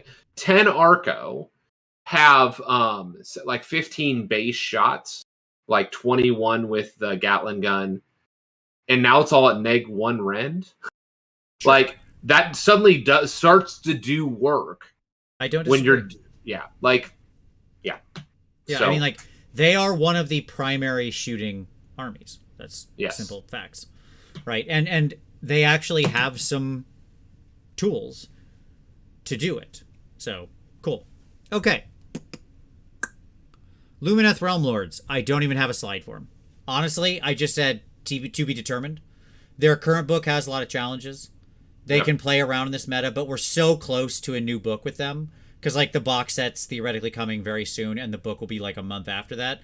So I'm just like, they're not going to play much time in this meta with this book. They'll have the new book in like 2 months, probably less than. Who knows, right? Like it'll be likely before the, early September probably is when we guess, maybe late August.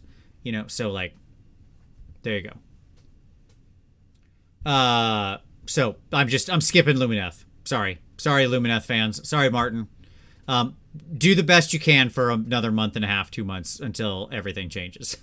Like the fact that the box is going to come out and alter a bunch of rules already, and then we'll be in that weird liminal state where you have a box with like partially changed rules before your book comes out. I'm not dealing with it. They're already an annoying army. I'm not dealing with some weird thing that's going to be irrelevant in 2 weeks or whenever that box goes on pre-order. All right, Seraphon. All right, Tom, you ready to talk some lizards and their awesome spaceships? Yeah. Okay. Primary strat: shooting, bounty hunters. Combo strat. Sure. Right? Bescalation veterans, skinks if you're running the teleport side, if you're running Starborn, which you're not. But if you were, it's good. Yep. Right? Mm-hmm. Because then you can just be throwing little skinker-doos all over the place every time, and they just drop as 30 people. It's great. Super good. Easy objective capturing, right? Who can also then, like, bounce out. Because if you're playing Starborn, you're going to play the one where the skinks can just, like, leave. Best non-GV chaff. Saurus Knights. I'm in for these guys. I think these guys are awesome non-GV chaff. Okay? Yeah. No, I can see that. Like, Saurus Knights are so funny to me in that everybody wants to make them the, like, offensive thing because they have, like, a million billion attacks, right? And maybe that's fine. Maybe it's not. I don't know. I'm not going to guess, right? But they're 110 points for 5, and they're, 2 wounds each on a 4-up save. The point is, I'm getting like 10 wounds and a lot of base control off of, like, a lot of base board control size off of, and a 4-up save off 110 points, which to me is worth it. Right. So, there you go. Okay. Best bounty hunters. Stegadon, going as a troop. Yep. And Saurus. Regular Saurus, Tom. I'm making a call here. Wow. Regular bold move. Saurus. Unpack that for me. Okay, let me unpack that for you, Tom. Why do I think regular stupid Saurus warriors are good bounty hunters? Now, first of all, they are GV, and they will die because they're 10 wounds on a 4-up save. All right? No disagreement. But in Coalesced, they are automatically getting neg 1 damage still. Right. They still qualify to Right. get the neg 1 damage. Right. Okay. So they'll still turn off enemy bounty hunters. Yep. Does that make sense? Yep. And if they're in groups of like 20, which Yep. is pretty reasonable, that's reinforcing them a Yep. single time. Yep. Okay. And they have their little clubs.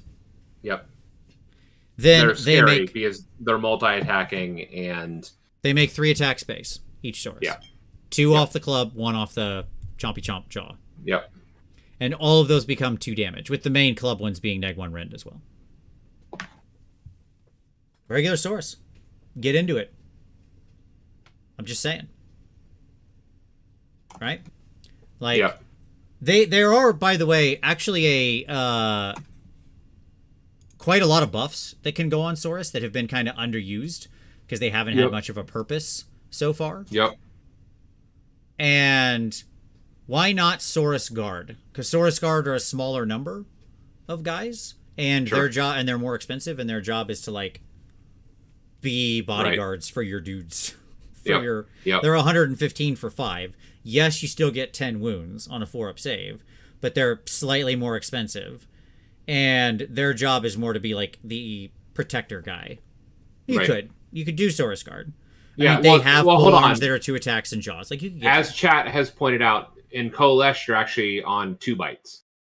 Oh, yes, thank you, of course. The bonus jaw attacks, too. Yes, 4 attack space. Thank you. I knew there was something else I thought of when I wrote this earlier. Thank you very much, Artorius. Exactly correct. Yes, you get the bonus jaw attack in Coalesced. So you still get the neg 1 damage, 4 attacks base, all going to 2 damage. Yep. And there's a lot of potential buffs that, again, are just underused. I think it's pretty good. And yes, Anthony, you can lose 5 models and lose the extra attack. It can happen.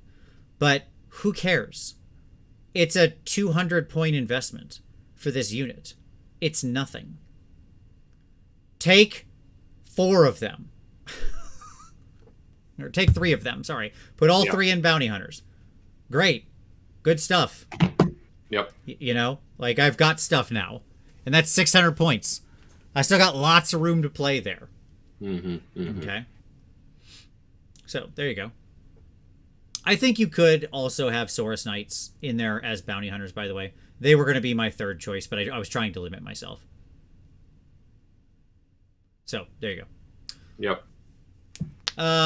And then the point is that, obviously there's still a powerful shooting component here. Yep. And yes, thank you, Kevin C, who said, 200 points, like off the regular guard. Like it's a lot of attacks. It's 200 points for 80 attacks, right? Yep. The army has a lot of mixed arms and some powerful spellcasters that can make use of endless spells like Purple Sun. It can also play heavily into the Mortal Wounds, high damage shooting game. Like it's got a lot of tools at its disposal, right? Like you're in that Coalesced, you got 3 packs of 20 Saurus, all in bounty hunters. You could still have some Basties backing them up. You can still have Lord Croak floating around, powering out an endless spell. Right? Like that still fits within the points quite easily. Right? And I think that it would let you actually utilize some of the underutilized parts of this meta, or of this army. Yeah. I've run Saurus a few times even in the old meta and didn't hate it. Like if you properly buff them, they can do work, but I think now they're primed to do more. Especially because of the built-in anti-bounty hunter tech. Yeah. The fact that they flatline, that all these Saurus things flatline enemy bounty hunters. Yeah. So. Yeah, Seraphon, still good. Surprisingly. Amazing. Still good. Shockers, I know. Okay. Stormcast Eternals. Tom, my primary strat for them. You ready? Yep, hit me. Bounty hunters / conquerors. Secondary. Interesting. Okay. Best Galatian veterans. Protectors. 10 pack of protectors. Hard to shift. Good amount of wounds. Ridiculous save. Hope you don't run into tons of mortal wounds. Yep. I don't know if that's... Or be in, because that's... By the way, you have to be in the subfaction that turns these guys battle line to do that, obviously. Yep. Best non-GV chaff, prosecutors with javelins. That's it, baby. 3 floating dudes, 3 floating dum-dums. Yep. They can all be like 3 inches apart from each other, so they cover an incredible amount of board space, right? Because it's like 40 mil base, 3 inches, 40 mil base, 3 inches, 40 mil base. Yep. Yeah. They've got a 3-up save base. The Javelin boys do. So, by the way, bounty hunters... Are we interrupting something you got going on, by the way? You seem very, very focused on your phone. Is it a busy message night? No, I was checking the war scroll, the wording on fulminators, because I was about to correct you. No, it works. It's fine. It doesn't. It works. The timing of it works. You're talking about in Bounty Hunters with the new timing language? Yeah, it works fine. Yeah. We already had this discussion. Oh my God. Sure, you missed the show last week. Okay, why does it work? The trigger for going from 1 to 3 damage is on the charge. Bounty Hunters triggers when you make the attack into a GV unit. Okay. Bounty Hunters is not a static always-on bonus. It is a thing. If it was, you'd just be +1 damage all the time. Sure. There is a trigger check upon attacking Galatian veterans. Hence, that trigger is coming after the damage has been set and is still cumulative. Okay. We good now? Yeah, you could have just asked. Rather than trying to actually I still think Paladors are the better choice. Well, they're on the list too, baby. Best Bounty Hunters, Fulminators, Stormdrake Guard, and Paladors. Paladors are not to be slept on. They're good Bounty Hunters. These guys are awesome. Lot of attacks, super mobile. Yeah. Right? Paladors are back, baby. They're my vote. I love them. I love them in there. Yeah. Chase says, you are crazy if you think Paladors are a great bounty hunter. Decimators and Grand Hammers would be better. Wow. Hard to disagree with you, Chase. But hey, Grand Hammers. I accept that I am crazy. How are you chasing your targets down? That's the question that I would ask with Grand Hammers. Yeah, the reason I didn't pick like Annihilators with Grand Hammers or something, even, is because 1, they already explode basically everything they touch. So they don't need bounty hunters. And 2, they're very easy to chaff out. Right. And then once they drop, they're like stuck there. Yeah. But, there are quite a few, like there are other perfectly defensible bounty hunters. Yeah. I just there's others that work. Chase. But there's others that work is the answer. Yeah. But that doesn't mean they're the best. Right. To me, these are the 3 best, but there's certainly others that still work. No, I would agree absolutely. With that. But Chase plays a lot of Stormcast as well, but he and I often have different opinions on Stormcast, and I'm okay with that. I respect his opinion. He is an expert Stormcast player. And then but I like me some Paladors in this meta. I'm backing them. Okay. Summary: Stormcast took a big hit with the change to shooting. Yeah. And it moved away from that as its primary strat. It's off the table now, I think, really. Yeah. And it now needs to win through a much more complicated mix of like arms and mobility. Like you've got to have all these different pieces and plans and stuff like that. Or I suppose you could take like a Relictor who's a high priest with Mirror Shield and Krondus and power out a Purple Sun into their lines. I mean, sure. That doesn't sound like a bad idea. That doesn't sound like a bad idea. Teleport him forward and then he unleashes a Purple Sun. You know who else like can do that? 3. Cities. I mean, he's got a big bonus. Yeah, sure. Yes. Would be the key. Sure. But hey, whatever. I don't know. I'm just saying that maybe that's part of your strat too. Okay. Let's see. Lot of people with a lot of different units they're picking here for stuff. Yeah. So the other one that I would say that I actually like as a bounty hunter, like it's not the best. So like I understand that this is like an honorable mention. Let me start there. Is the Storm Strike Chariot. Okay. Because I like what it's doing with its mobility, and it's like oftentimes these units are going to get targeted and stuff like that. I don't know. I'm just a fan of the Chariot. You guys can hate on me. I know it's not the best. I like it. I didn't even think about that, Joel, but I love Joel McGrath's pick here. 10 evocators and Launchin are the best bounty hunters. That's not a bad pick. You can fit 10 bounty hunters around him. It is doable. But it's choose the one wizard, isn't it? No, the whole unit's a wizard. They all move with him. And just do take they a really? mortal wound. Yeah, they really do. Yeah. Okay, no, you win. And he fits. You win. Because you can move, and then they can move afterward. Yeah, you win. All right. You know what? You know what, Joel? You got me. You got me on that one. I totally forgot you can actually fit. I had to see somebody do it and take a picture of it to believe it was possible, but it is possible. You can fit 10 evocators around them. Yep. That is, yeah, that's gonna be a winner for Joel there. That it's the silliest thing in the world, but it's amazing. So yeah, just the boatman. I guess like he's just it's a 22 inch move, functional teleport, right? Because they have a 4-inch base. Sort of, yeah. It's more like it usually ends up more like 21 but yeah, sure, it doesn't matter. Or we put them in, and then they walk afterward. Or we put them in Tempest Eye and they get a 7-inch movement after they teleport. But like Crazy Horse said best chaff is the Knight Incantor to auto unbind Purple Sun. Yeah, I mean I don't have him on here, but yes, the Knight Incantor I think has a place now in almost every Stormcast list. I don't disagree with that at all. Yep. Right. Because that auto unbind is just pretty good, and you know he's a perfectly fine just secondary spellcaster anyway. So, shutting down the sun becomes of pretty extreme import, and just being able to say no. I love how many people like the Chariot. So yeah, Tom, you got a lot of backers. I love the Chariot too.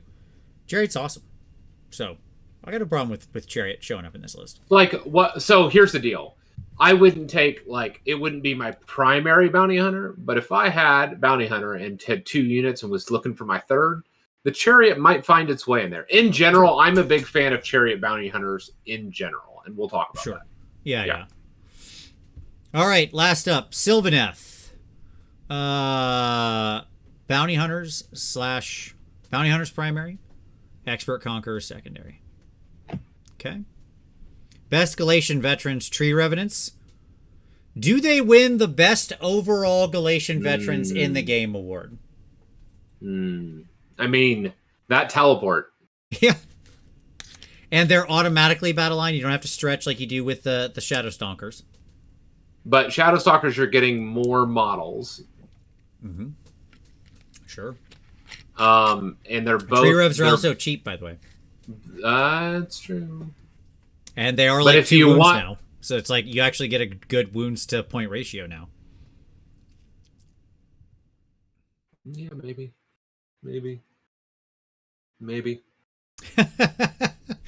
They might. Here's my argument. Okay, let me put it this way. Tree Revs are absolutely and without question one of the best 3 Galatian veterans in the game. I would agree with that. Yep. Okay. Who are you saying?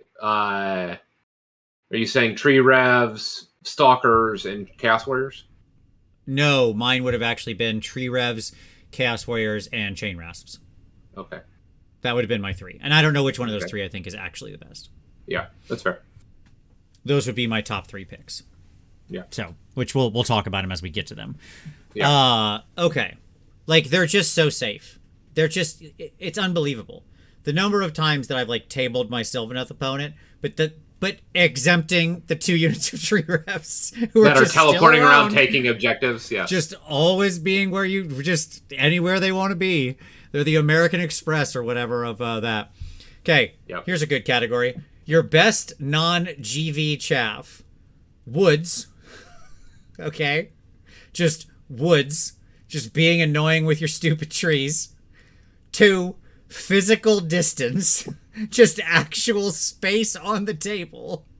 Okay? Where you set up so far away that there is just almost no ability for them to get to you with anything that doesn't teleport. And or drop from the sky. Okay? And then lastly, Kurnoth.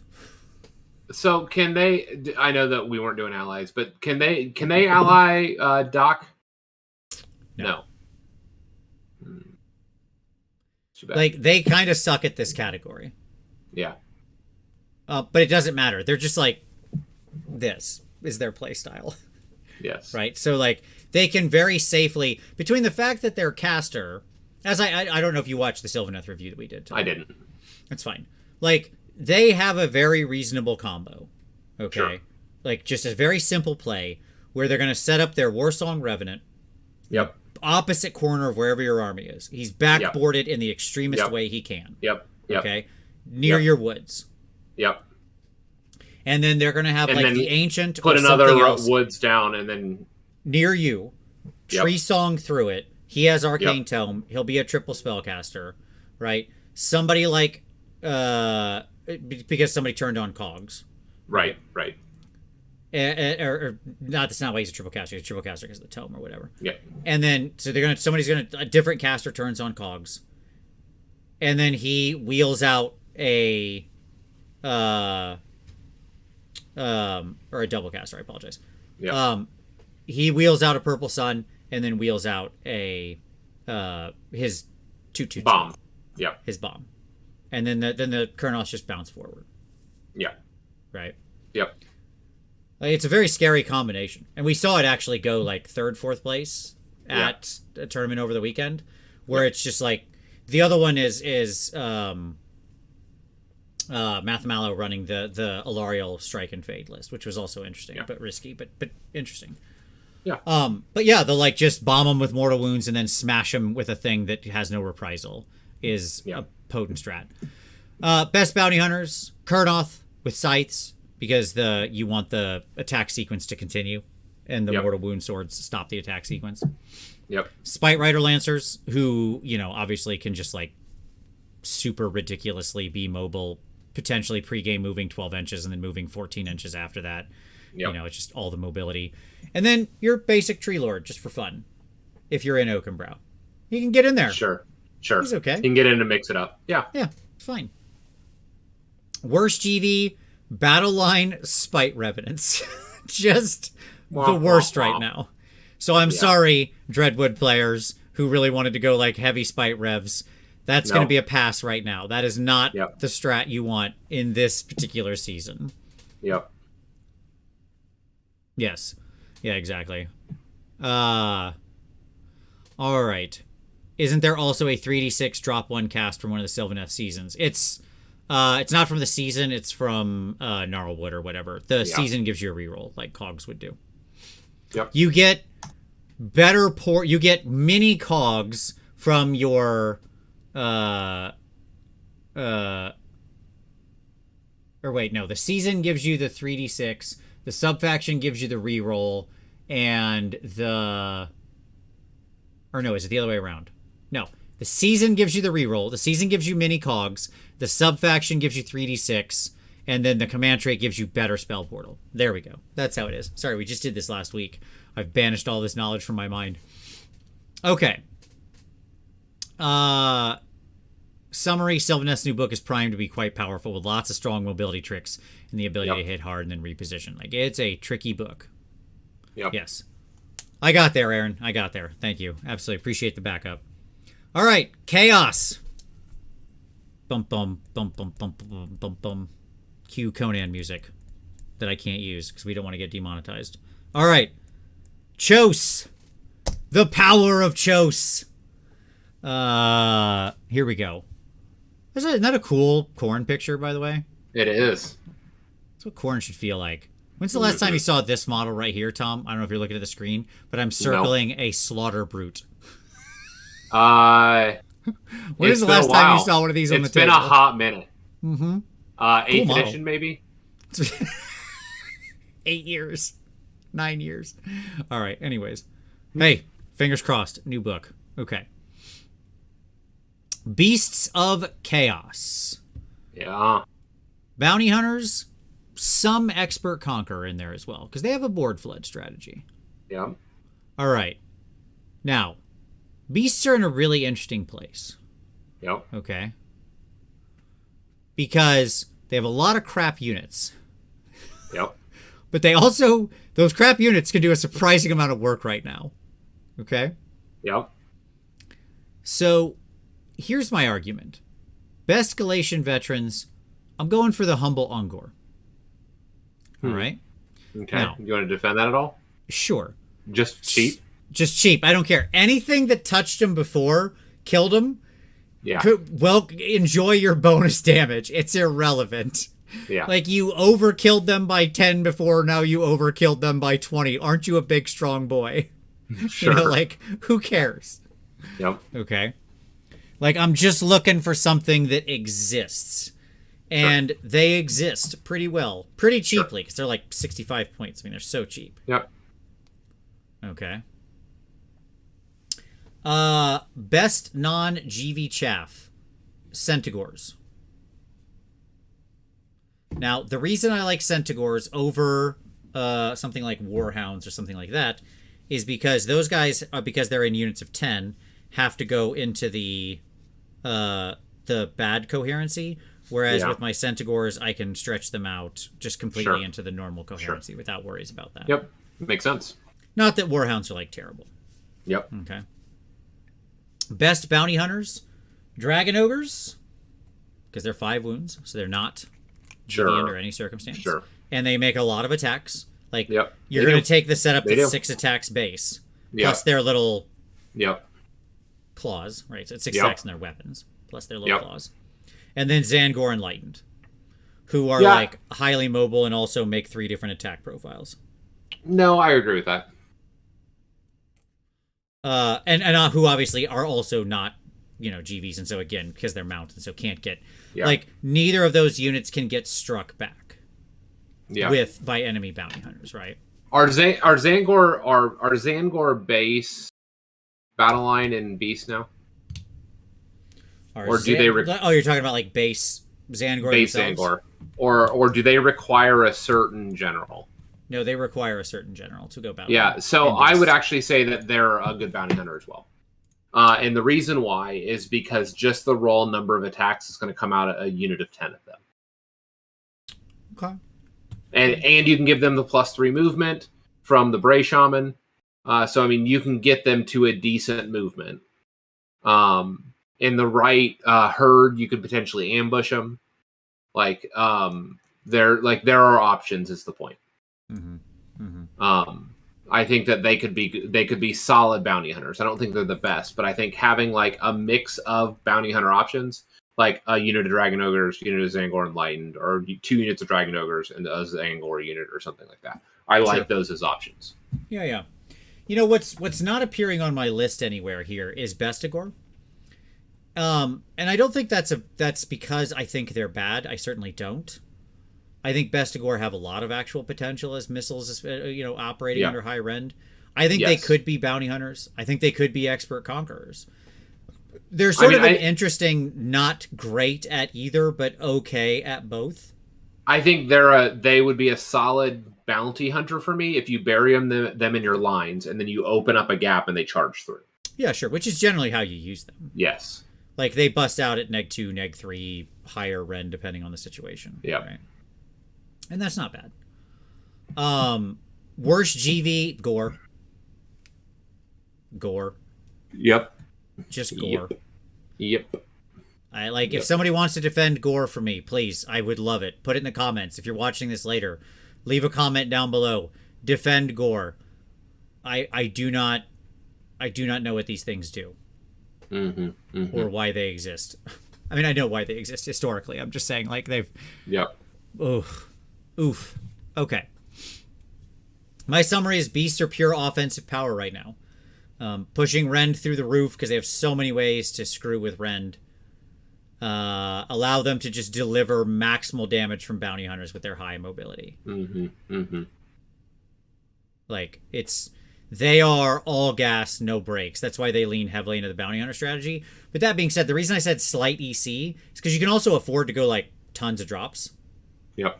And so, like, having some stuff in Expert Conquerors just to float around and run at high speed and go take points is not a bad strat.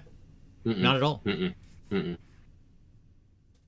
So, there we go. Okay. Cool. All right. Blades of Corn. Primary strat bounty hunters. I wish it was something else. But this is what it is. This is what we're stuck with. This is what we're dealing with right now. Yeah. Best Galatian Veterans unit, Blood Reavers. Why? Because they're cheap and who cares, and they die if anything looks at them, and there's no better options. Like, I hate that what you just said is true. Like, I know if you know, like... Chaos Warriors. I know some people would want to defend Blood Warriors. I just don't think they're good. No, because the problem is you're paying too much points for what they're doing. Yep. And their survivability just isn't that much better. No. When something comes into them that's double damage, bye-bye. You're just going to lift them anyways. Yeah. Mm-hmm. They go bye-bye. Yeah, they just don't... They don't do Galatian veteran units well. No. Best non-GV chaff, I just put none. No, the answer there, also Blood Reavers. Also, yeah, it's just Blood Reavers again, like, sorry. But the key is the criteria, non-GV. But that's what I said, it Blood doesn't Reavers matter. Are always Yeah, GV. but that's what I'm saying, it doesn't matter. I get you. Yes, Zenite, Gore are on 32 mil basis, yes. Yeah, again, coalition units. That your answer is coalition units is your best non-GV chat. Sure. Best bounty hunters. Mighty Skull Crushers. Like them a lot. Flesh Hounds. I don't hate them. Yes, they can get hit on the swing back. Skull Reapers, same thing, but I like them. Make a lot of attacks. Yep. You know, look, it might be worth mentioning the Bloodletter Bomb here. The Bloodletter Bomb can be back and can be a thing. You know, Bloodletters can do some work now that they can all fight much more easily. Yeah. So that's not bad. Like they're in the conversation. Sure. Okay. Sure. But I really think Mighty Skull Crushers are like great. I think they're great as bounty hunters. I wish I could have put Blood Crushers up there. But I can't. No, Gores are on 32s. For some reason. Worst GV, also Blood Reavers. Oh, just Blood Reavers all the way down. It's just all it is. It's the best of times. It was the worst of times. Okay. Summary. Khorne needs a new book badly, but the change to Blood Tithe does certainly give it play. Like, their ability to move and fight off phase can be used to great effect in the current meta. That's what I'll say. Like, it's an interesting thing. You can't sort of go for, like, a flood the board with tons of units, build an interesting, like, build a lot of Blood Tithe. You can go over 8 now. You can multi-spend, right, because the pool doesn't dump. Like, that is to say you can, like, use 2 here and then, you know, 5 there or something like that. So, yeah. Okay. So, yeah. Cool. Zeech. Yeah. Also new book coming. Probably a Spelldom book, just like Lumia. Yes. Who knows? I'm not even going to guess. Play with Spelldom stuff. Use Enlightened right now. There you go. Yeah. Yeah. Like, there's your shortcut. Okay. Heed Knights of Slaanesh. Primary strat. Bounty Hunters badly. But this is the only option they have. Sure. I mean, shooting, right? Yeah. They just went down. Like they're the archers just got better. Bliss Barb Seekers all the way down. No, I mean Bliss Barb Speakers, Purple Sun, done. Just all the Ren shooting, Ren 2 shooting, army wide. Devin, I wouldn't say you don't feel bad that you hate that you play Khorne. You have the perfect army, like right now.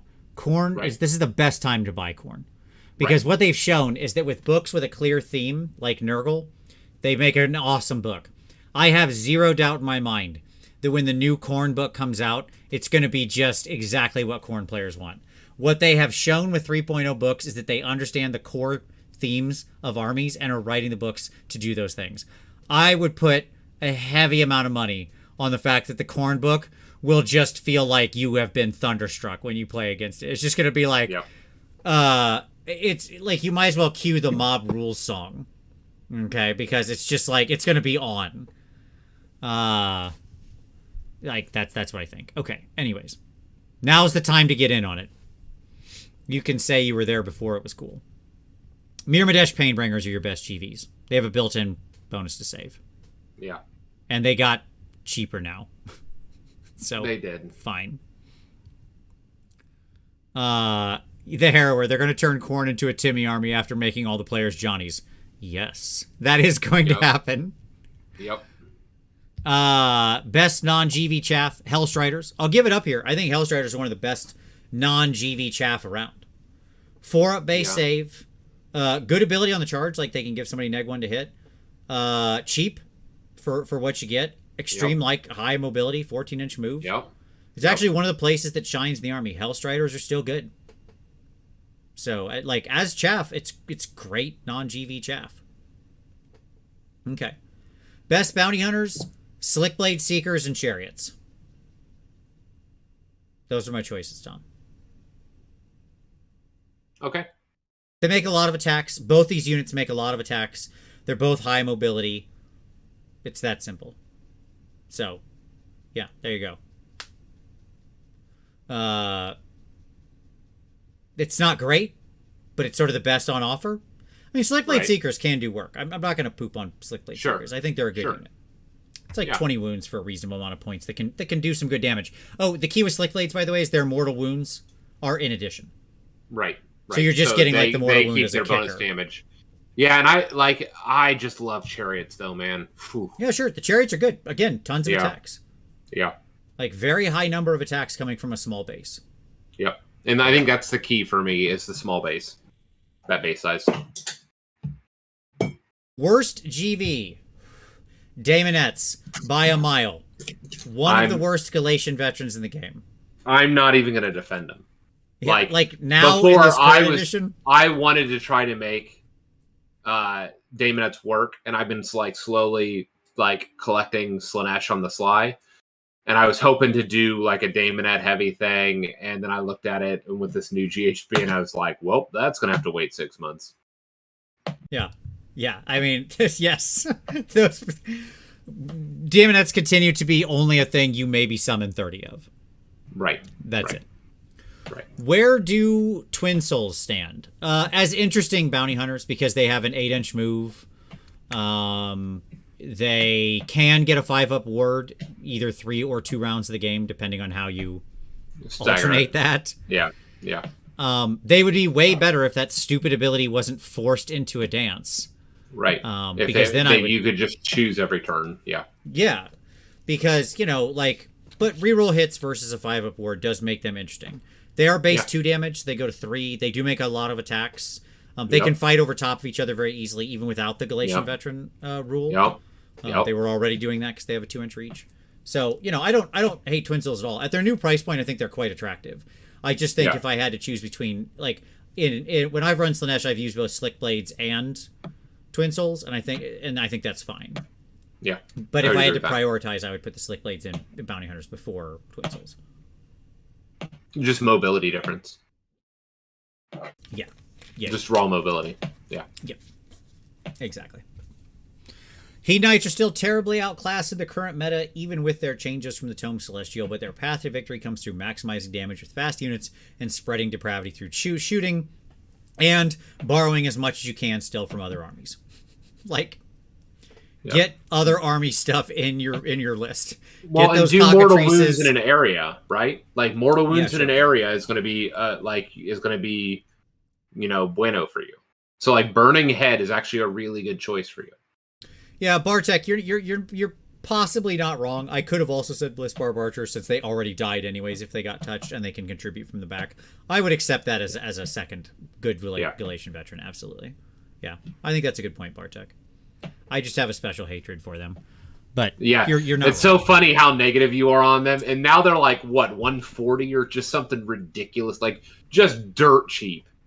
They were like 170. Is that what it was? They were 180 originally. And now they're what? 140, I believe. Yeah, that sounds right. Yeah. For a shooting unit that with what? Neg 1 Rend? That's gold. Incredible. Dude, that's some of the best shooting in the game right now. Sure. Per point.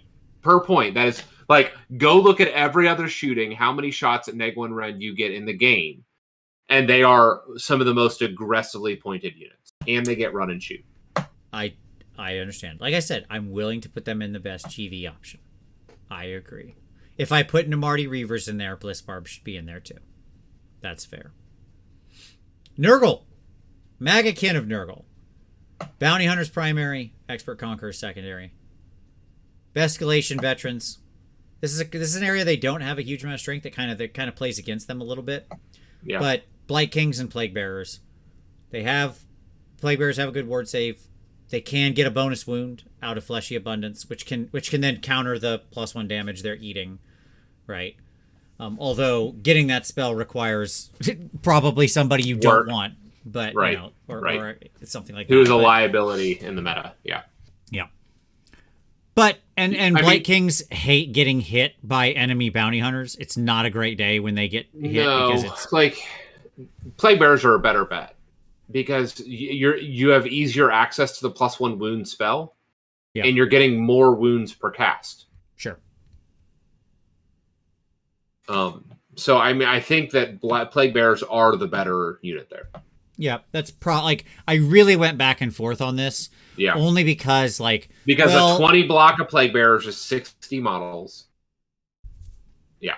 I understand. 60 effective wounds is what you're saying. Yeah. Yes. No. 20 is you get 1 per 3, right?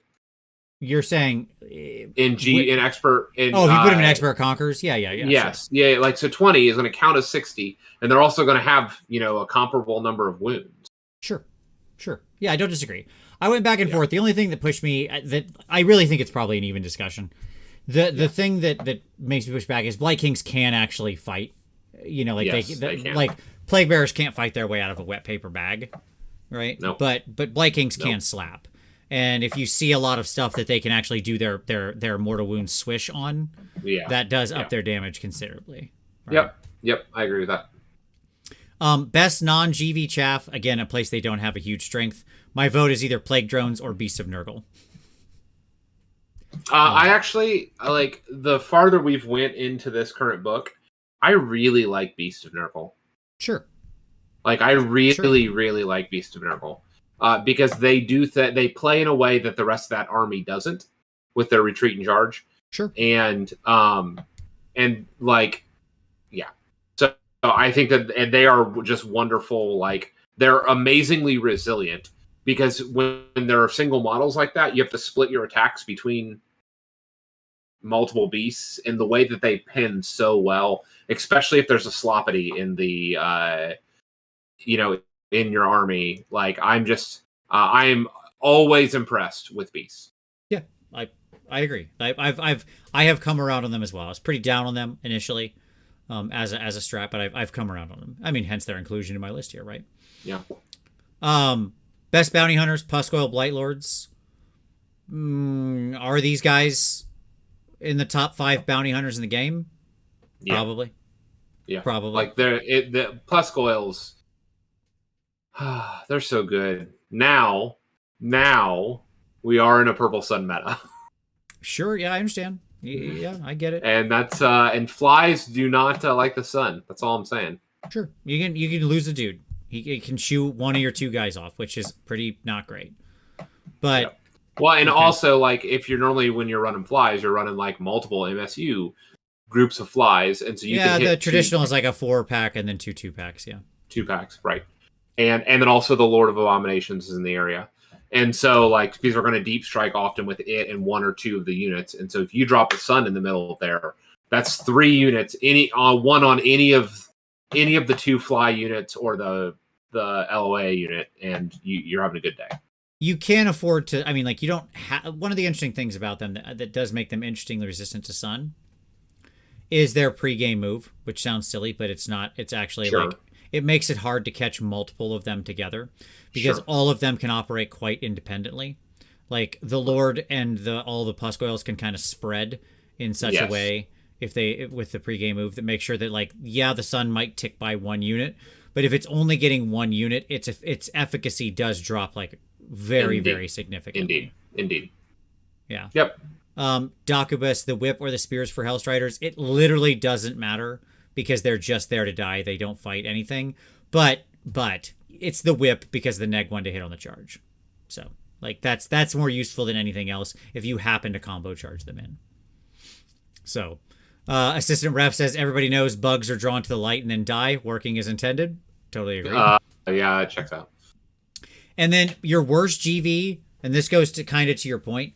I said Plague Bearers maybe if they're completely unsupported. Yeah. Right? So, like, if you don't give them the other support they need, like a Sloppity to stop pile-ins and stuff like that, right? If they have no spells to back them up, no nothing, they will get lifted pretty fast. Yeah. Like, that 5-up ward, and if their effective wounds isn't going to be enough to save them when the damage doubles.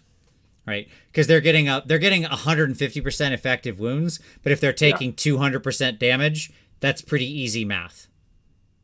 Yep. Right. Yep. So you got to sort of do something to keep them back on there. Nurgle has even more reason to lean into the Air Force in the current meta. Their most maneuverable and toughest troops also get a damage boost while risking nothing in return. The Sun is an interesting thing to them, but again, I don't think they fear it too much. Yep. I think if you're going to do Blight Kings, I think a 10-pack is an interesting play. I think that's that even against enemy bounty hunters. So that is much. It's hard pile of meat to lift. That's such a pile of meat. Especially if it takes a Mystic Shield. Mm-hmm. Yep. Agreed. All right. Skaven. Primary strat, any. They can do all of them. Yep. They can build for any of it. Yep. Versatility, baby. Is this still the most fair book in Warhammer? Yes. Yes, it is. Probably. I bet. Because we didn't get any of the cheater crap that everybody else got in their 3.0 books. We got like a 2.5 book. That's fine. Here we go. Bescalation veterans, gutter runners, night runners, clan rats, anything paired with a warp grinder.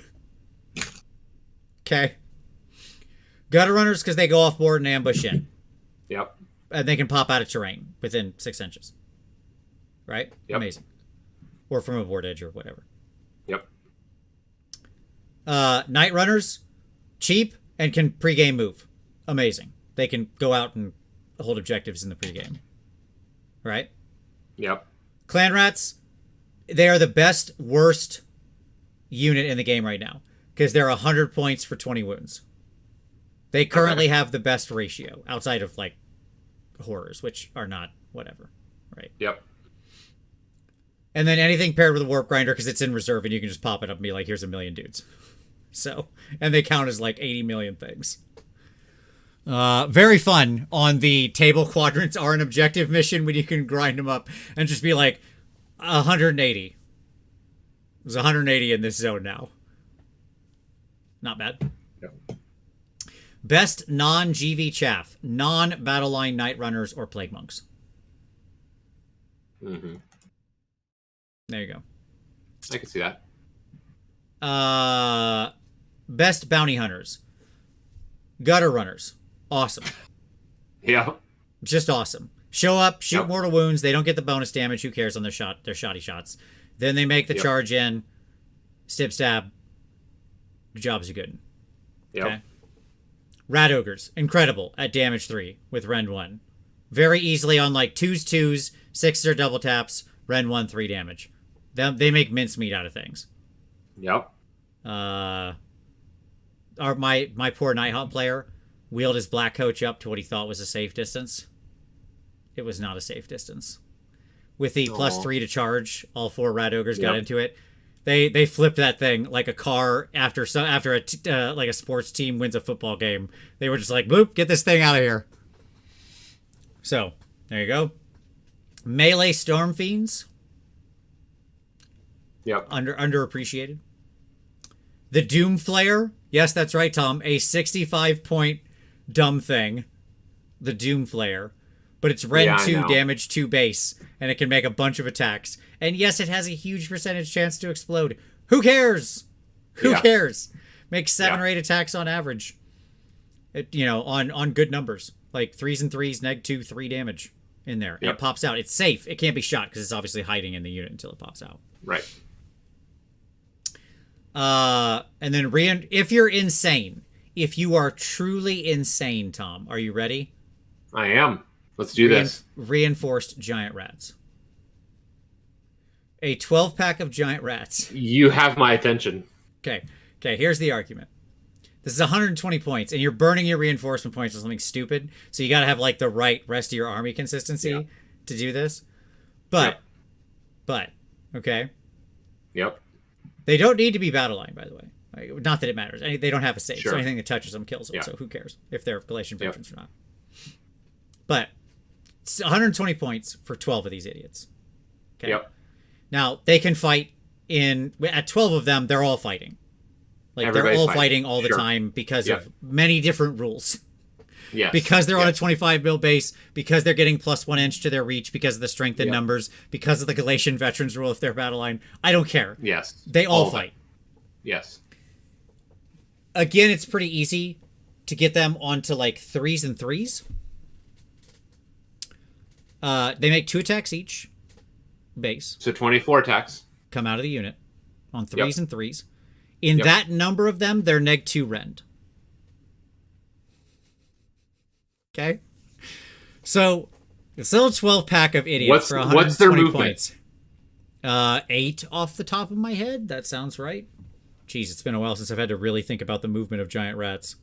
But I don't hate that. Let's see if I'm right. I don't hate that.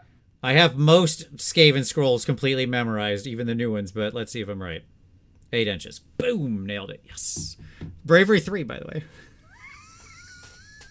But it's 120 points for a unit that moves 8, gets +3 to charge, and then comes in making 24 attacks on 3s, 3s, -2 rend, 2 damage against Galatian veterans. Don't hate that. I'm just saying. There are worse things. Okay? By the way, when they explode, as they will, remember, the Master Molder can just go like command point on a 3-up, bring him back. And resummon him to himself. So is that... And you can missile him out again. Is it the same unit? Or is it another unit of that same amount? Like, does it maintain its G... Does it maintain its status? Yeah, it's probably... Status. Yeah, it's a great question. I'd have to double check it. Let's see. A new replacement unit identical to the one that was destroyed is added to your army. It's a replacement unit, so probably not. But it does say identical. I don't know. It is. Is it just summoning them back? FAQ question. But either way, it's stuff. worth it, yeah. Cool. It's fun stuff. Worst GV Storm Vermin. Storm Vermin have a point. It's not that they don't have a point. Right. They're expensive bodyguards. Yes, they are. Right. Yep. But they are going to explode when bounty hunters touch them. Yeah, exactly. Like I think the 30 pack as a play is dead in the water right now. Again, it's just not. It's just not the right play right now. Which is unfortunate because I have that. Yeah, I love running 30 Storm Vermin. And don't get me wrong, if you can like navigate through the waters and not get hit by a bounty hunter, I mean, they will chop the crap out of stuff that they attack. Like they're potent. Yep. Okay. Yep. The problem is they're just so fragile in this meta. Like they are a very powerful offensive unit, but man, do they die easy, and they're not cheap. Right. You know, like it's more than 400 points for a unit of 30 of those guys.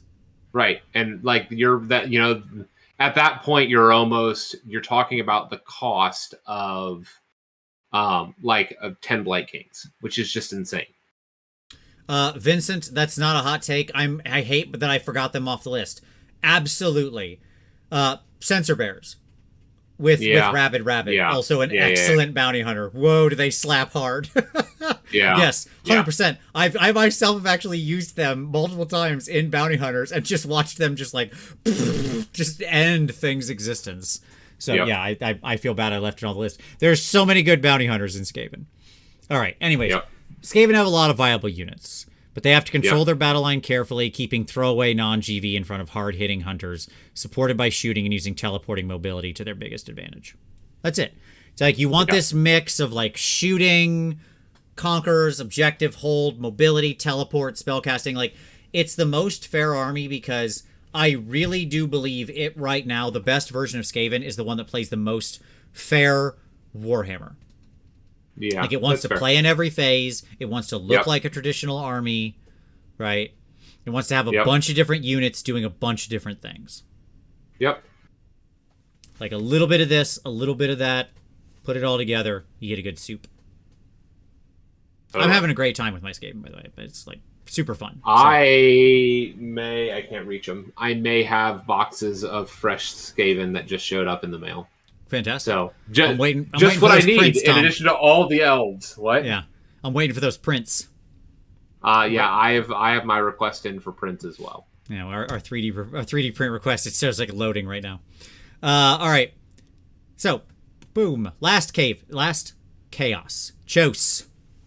Slaves to darkness. You feel it? It's scary. Primary strat, expert conquers. Primary bounty hunter, secondary. Escalation veterans, chaos warriors, especially with spell ignore. Incredibly good. Like So Tzeentch good. chaos warriors, so good. So hot right now. Yep. Iron golems as your cheap option, your cheap alternative, by the way. Just a bunch of dumb wounds on a 3-up save. It's fine. They're tough enough. Best non-GV chaff, Marauder Horsemen or Chaos Knights. I'll take either. For different reasons for both, right? Yeah. Can we hope, Tom, for just a moment? This isn't what this show is about. Can we just like hope that Chaos Knights in the next edition of this book have a freaking 3-up save? Yeah. I mean, they should. I mean, let's say it this way: if Drakespawn can have a 3-up. Yes. There was a time in this game, Tom, in this Warhammer game, when the only unit in the game that could achieve a 1-up save was Knights. was Chaos Knights, basically. Yeah. Like the only mainline unit, non-hero stuff. Yep. Right. So, there you go. So, as you're detailing this, I want to do like a side note because we've talked about the pressures of the meta. Yeah, hit me. I haven't seen anybody fielding this yet, and I think it's a mistake. Okay, I'm ready. Ooh, exciting. You were right, but not for the reasons that at the time. I was accidentally right? No, just that like you didn't know the future. Oh, okay, right? got it. But because of the world we're in now, it is always the right choice, or almost always, and that's Cabalist. Oh yeah, sure. Yeah. Because they are made for the world we are in. Sure. This is a sub-faction that can double tap with Purple Sun. Sure. Get a bonus to cast. Okay. Get a bonus to cast, can double tap Purple Sun, and have a War Scroll they have an item that auto unbinds. Mm-hmm. Yep. So they have all of the spellcasting tools to manipulate Purple Sun, and they can have all of the immunities to endless spells. Yeah, and as we said originally, like this was my defense of Cabalist, which I'll still stand behind, is that you don't have to like overinvest in all that. Right. It's not like it becomes your entire strat. Right. This is just oops, all Cabalist stuff. Right. Like that's just that's like it doesn't change your army composition. You can do normal army composition and just be Tzeentch and just be immune to everything. Yeah. And do all the spell casting and I have all the bonus, all the everythings. And so everything that we're talking about is just really good in Catalyst. Yep, I agree. Or Cabalist.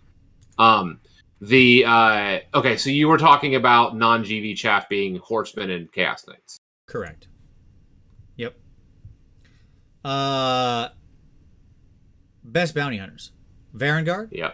Yep. Built-in spell ignore on the scroll. Yep. Secondly, Chaos Knights. Built-in mortal wound protection on the scroll. Yep. In Tzeentch, they get mortal wound protection and potentially spell ignore. Okay. Can get some good bonus damage. Yeah, sure, go for it. Can I throw another one out there for you? Sure. Chaos Chariot. Yeah, I really went back and forth on the Chariot. Here's why. It's not my first pick. Sure. So here's what I am doing. I'm going to do 2 units of Knights. Yeah, sure. Okay. And if I'm doing 2 units of Knights, I'm supporting them with the Karkadrak, who's a great pick in this. He's just love the Karkadrak Lord. He's cheap enough that I'm still okay with him being around. Good abilities all around. Yep. Good abilities all around. For the low points of like 100, 110, or whatever the chariot is. It's 100 points, but keep in mind... Yeah, go ahead. You get another unit that you can shoot across the table with run and charge, fully buffed up like a madman, and +1 damage on the profile. And on the charge, remember, it's like you're rolling charge for the stuff. Like you do your mortals based on your charge roll. Yeah. I like that. Like, I went back and forth on chariots because I've been a stan of chariots for a while as well. Okay. Yeah. They are battle line also all the time, all the, like, just by default. So they can actually like fill up your battle line in an interesting way. Yep. And obviously aren't GV ever because they're it's a chariot. You know, I'm not bad on that. I don't mind Dark Oath Savagers. Because their mortal wounds are in addition. Okay. Yep. So they can actually make pretty good use of bounty hunters. They were another one I thought about getting up there. And they can earn themselves a 5-up ward. Yep. Which is cool. If they're sort of non-battle line and they go in there and are in, because you don't obviously with all of the Warcry groups, whatever they're called, war bands, whatever we want to call them, right? Yep.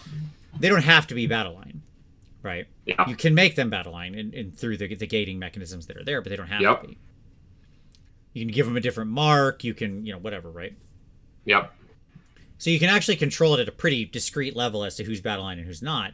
And so, like, the Dark Oaths charging in, clearing somebody off an objective, which is very doable. Because they make a lot of attacks, mortal kicker, going to higher damage is great. There's a couple people in the unit, by the way, who are in the Dark Oath unit who are already damage 2, so are going to damage 3 there. Yep.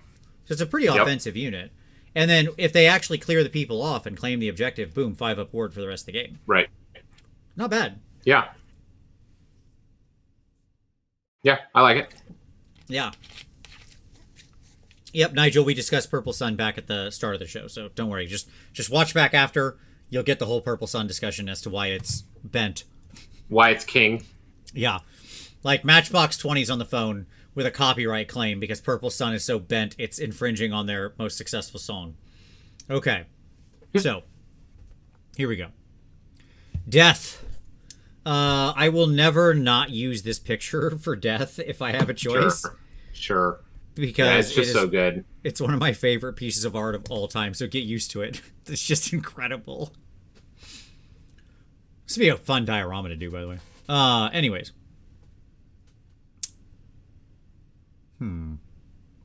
Anyway. This is just a random thought that passed through my mind. Excuse me, I gotta handle something over here.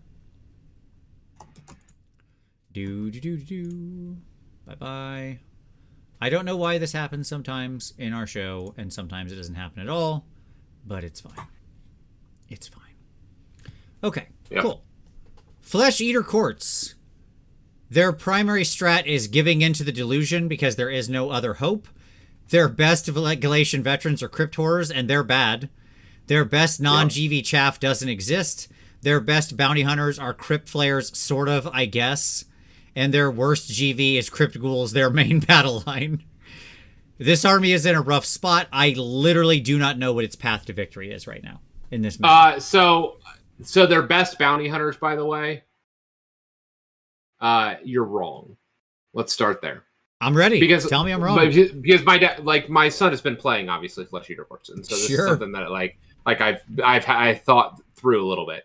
Terrorgeist is the best. Sure. Because in Gristlegore, they're going to be, they can be battle line.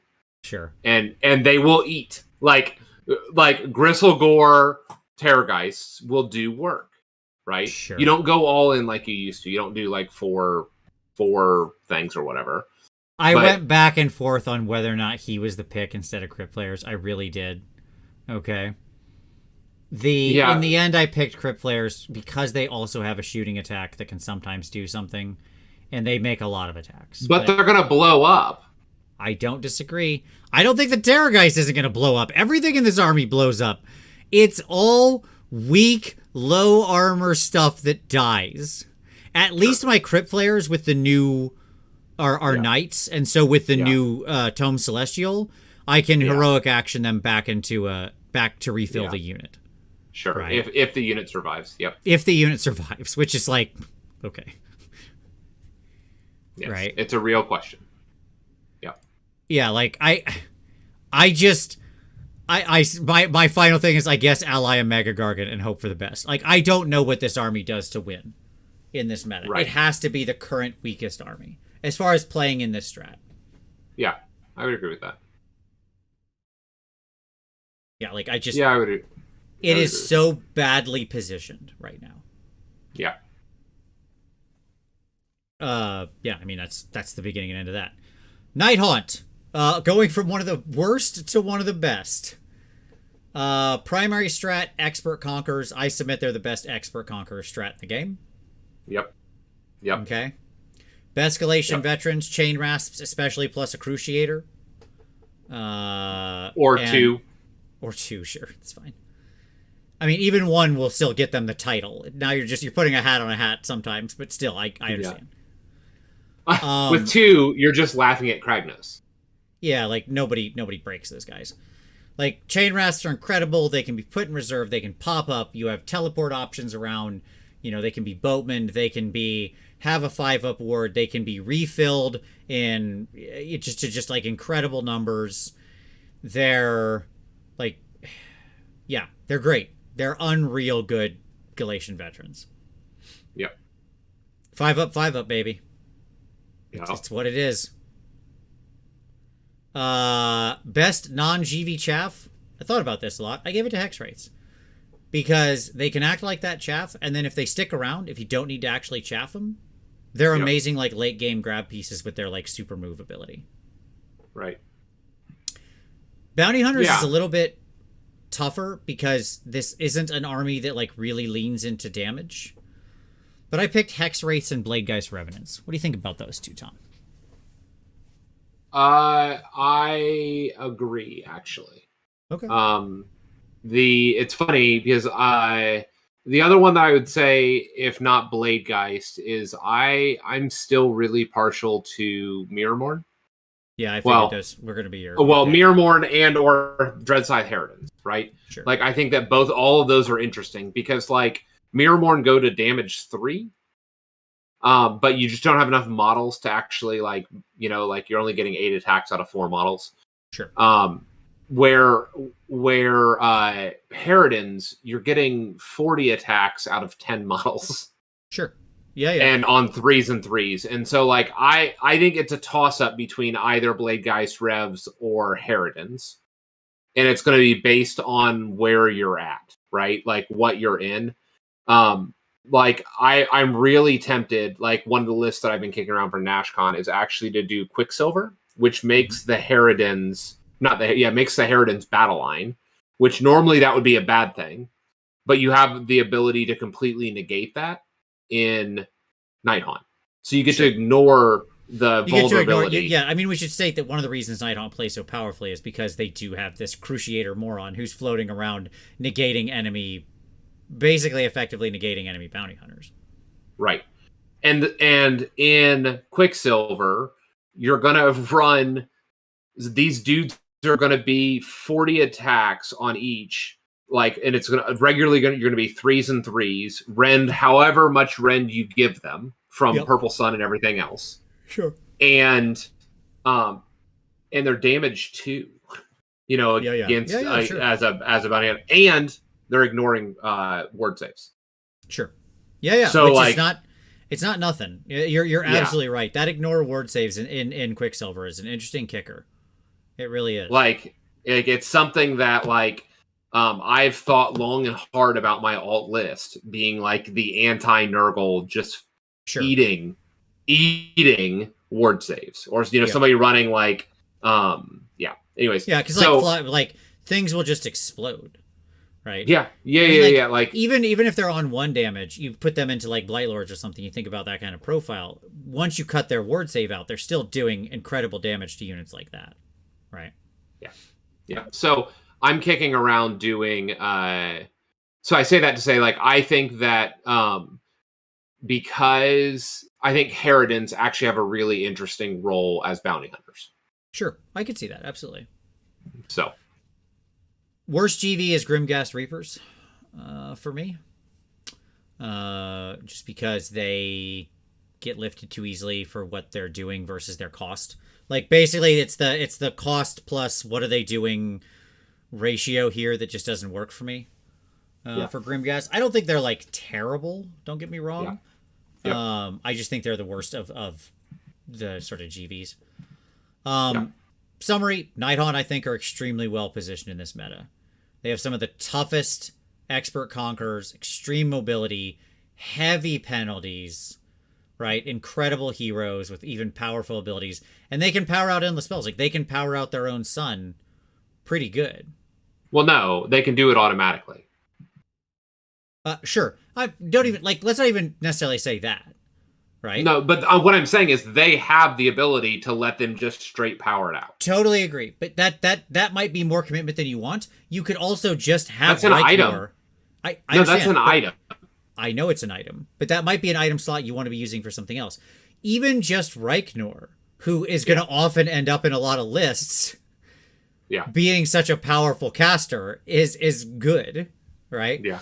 So like my point is, they got multiple options to do it. Right? You might have your items dedicated because of other things, but sure, like I'm not saying you're wrong at all. Yeah. That item is fantastic. Okay? Yeah. I'm just saying that, like, also Reichnor is great too. Right? Because he's versatile. He does a lot of things. Right? Yep.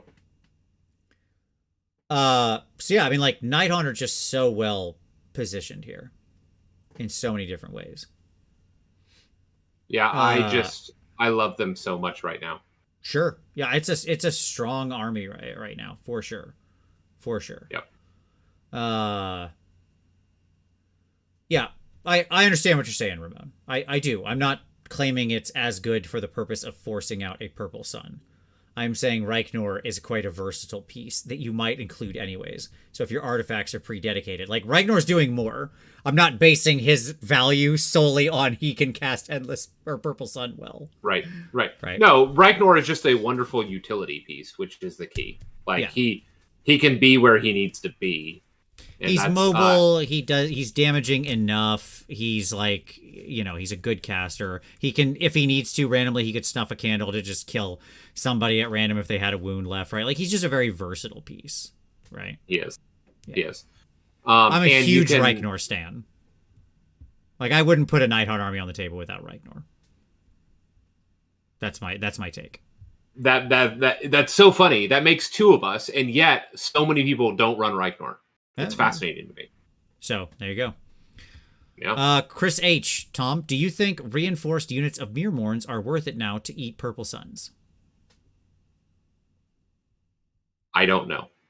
Is the answer. That's a fair answer. Like legitimately, I don't know. The problem is it's still only 8 models for like 210 points. Sure. And it's still very fragile. Like if they were 2 wound models, sure. No, because but like that's not like unruly, right? I mean, if they were a completely different scroll, yeah, I understand what you're saying. Like sometimes they've moved wounds from 1 wound to 2, but they're not. No, but it's 105 points for 4 wounds, and that's a challenge to me. This has always been the thing I hate about banshees. Yes, they're just so fragile in that sense. Because like incidental mortal wounds that splash around can which is why unit. He's asking about a reinforced unit. Like as a reinforced unit, it's a really interesting tool, right? Sure. The answer is I don't know. I think that it's solid, and I would consider it. Sure. I would consider it. Okay, that's a perfectly fair answer. All right, let's keep moving. Ossiarch Bone Reapers, OBR. Expert Conquerors primary, I guess a little bit of Bounty Hunters. Your best Galatian veterans, Mortek Guard, because they're pretty tough and hard to kill and can be refilled and stuff. Your best non-GV chaff, I put here weekly Death Riders. Like weekly, not every week, like very weekly. It is these guys.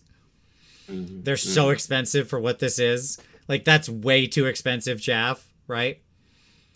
But that should be doing other things, but whatever. Here we are.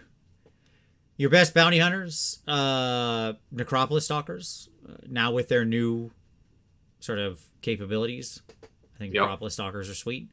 You take them as battle line or not, but I think they're cool. Your worst GV is a Mortis Guard in the same flip when it's battle line, obviously. They're terrible. They've always been terrible. They're still terrible. I mean, look, OBR's in a rough position, right? They're still lacking many of the tools that will bring them victory. They have outdated mechanics. As I said here, hey, at least they're immune to battle shock, I guess. Something. Yeah. There you go. Like, I don't know what to do with OCR Bone Reapers. I don't think it's Flesh Eater Court's bad. I honestly think they're in a better position than Flesh Eaters, but just so. Yeah. Right. Like, it's not like these guys could have a nice punch up over like who's in the worst position. Thing.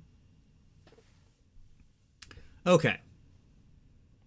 Soul Blight Gravelords. Primary strat, Expert Conquerors, Bounty Hunter secondary. One of the but equal secondary. So like I think this is a good army to go both with. Bescalation veterans, zombies, and Expert Conquerors. Just ramp them up. Have a whole bunch of them. Get units. Maybe they can be 40. Maybe you can have a 60. Whatever. I don't know. Just have a bunch of zombies. They come back. They're great. You get a lot of them. They refill themselves. They do more wounds. They pile in from 6 inches. You know, look, things make them explode. Okay? Like, that's and my pushback is just simply that they like literally detonate. And the thing you didn't need in this world is zombies being lifted faster. Look, I don't disagree with that. Okay. Like as a Soul Blight player. That being said, what I like about it is you can still flood the board with a crap ton of zombie bodies.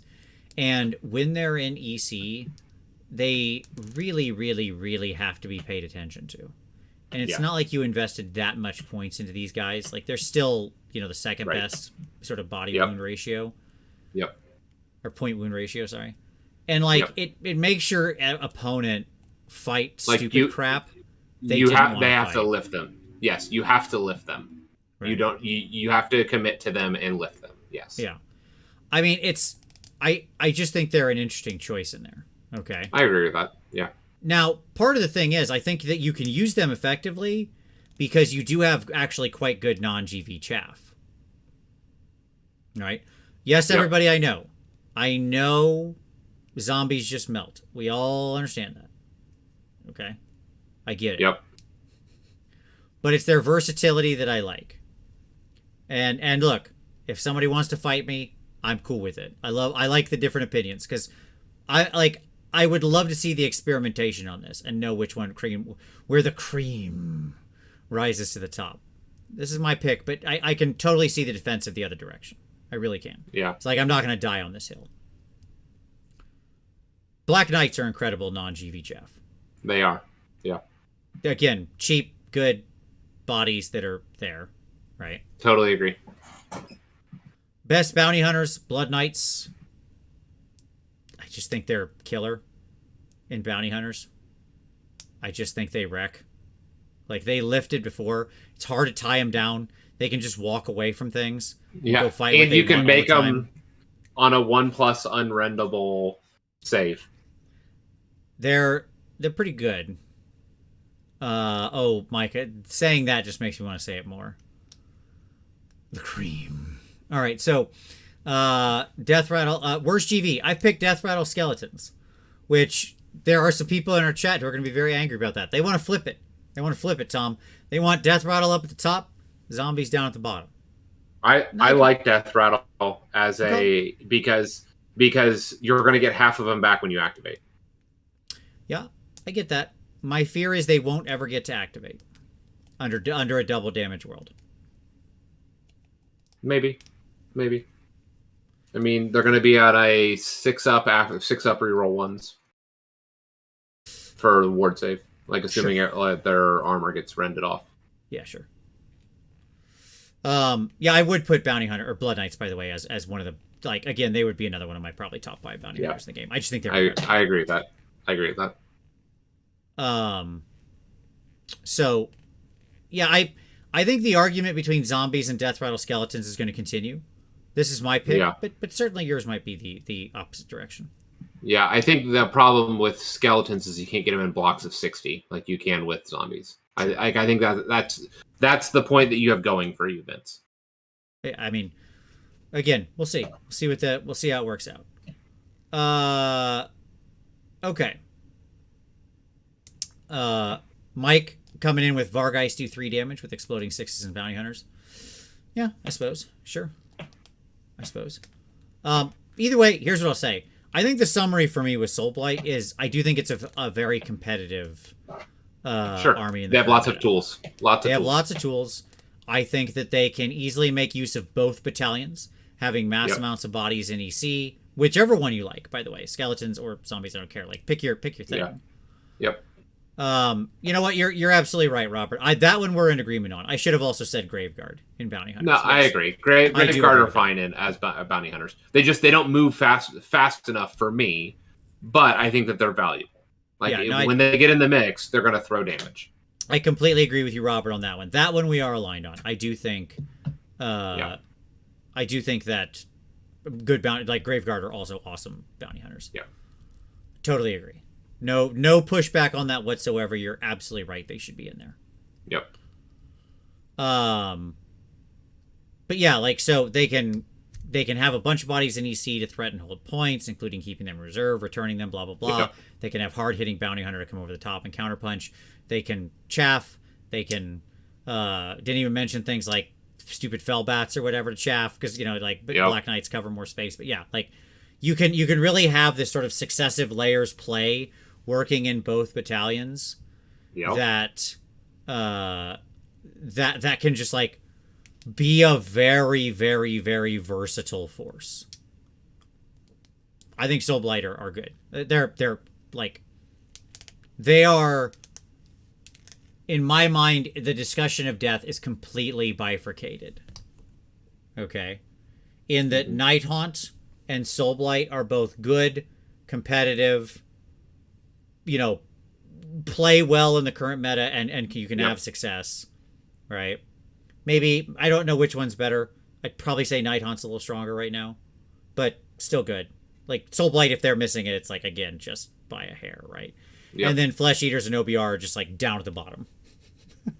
It's just like this in the world of death right now. Half of Nagash's legions are not doing so well here. Yep. Okay. Romulan, what rises to the top? The cream. All right, so very good. Destruction.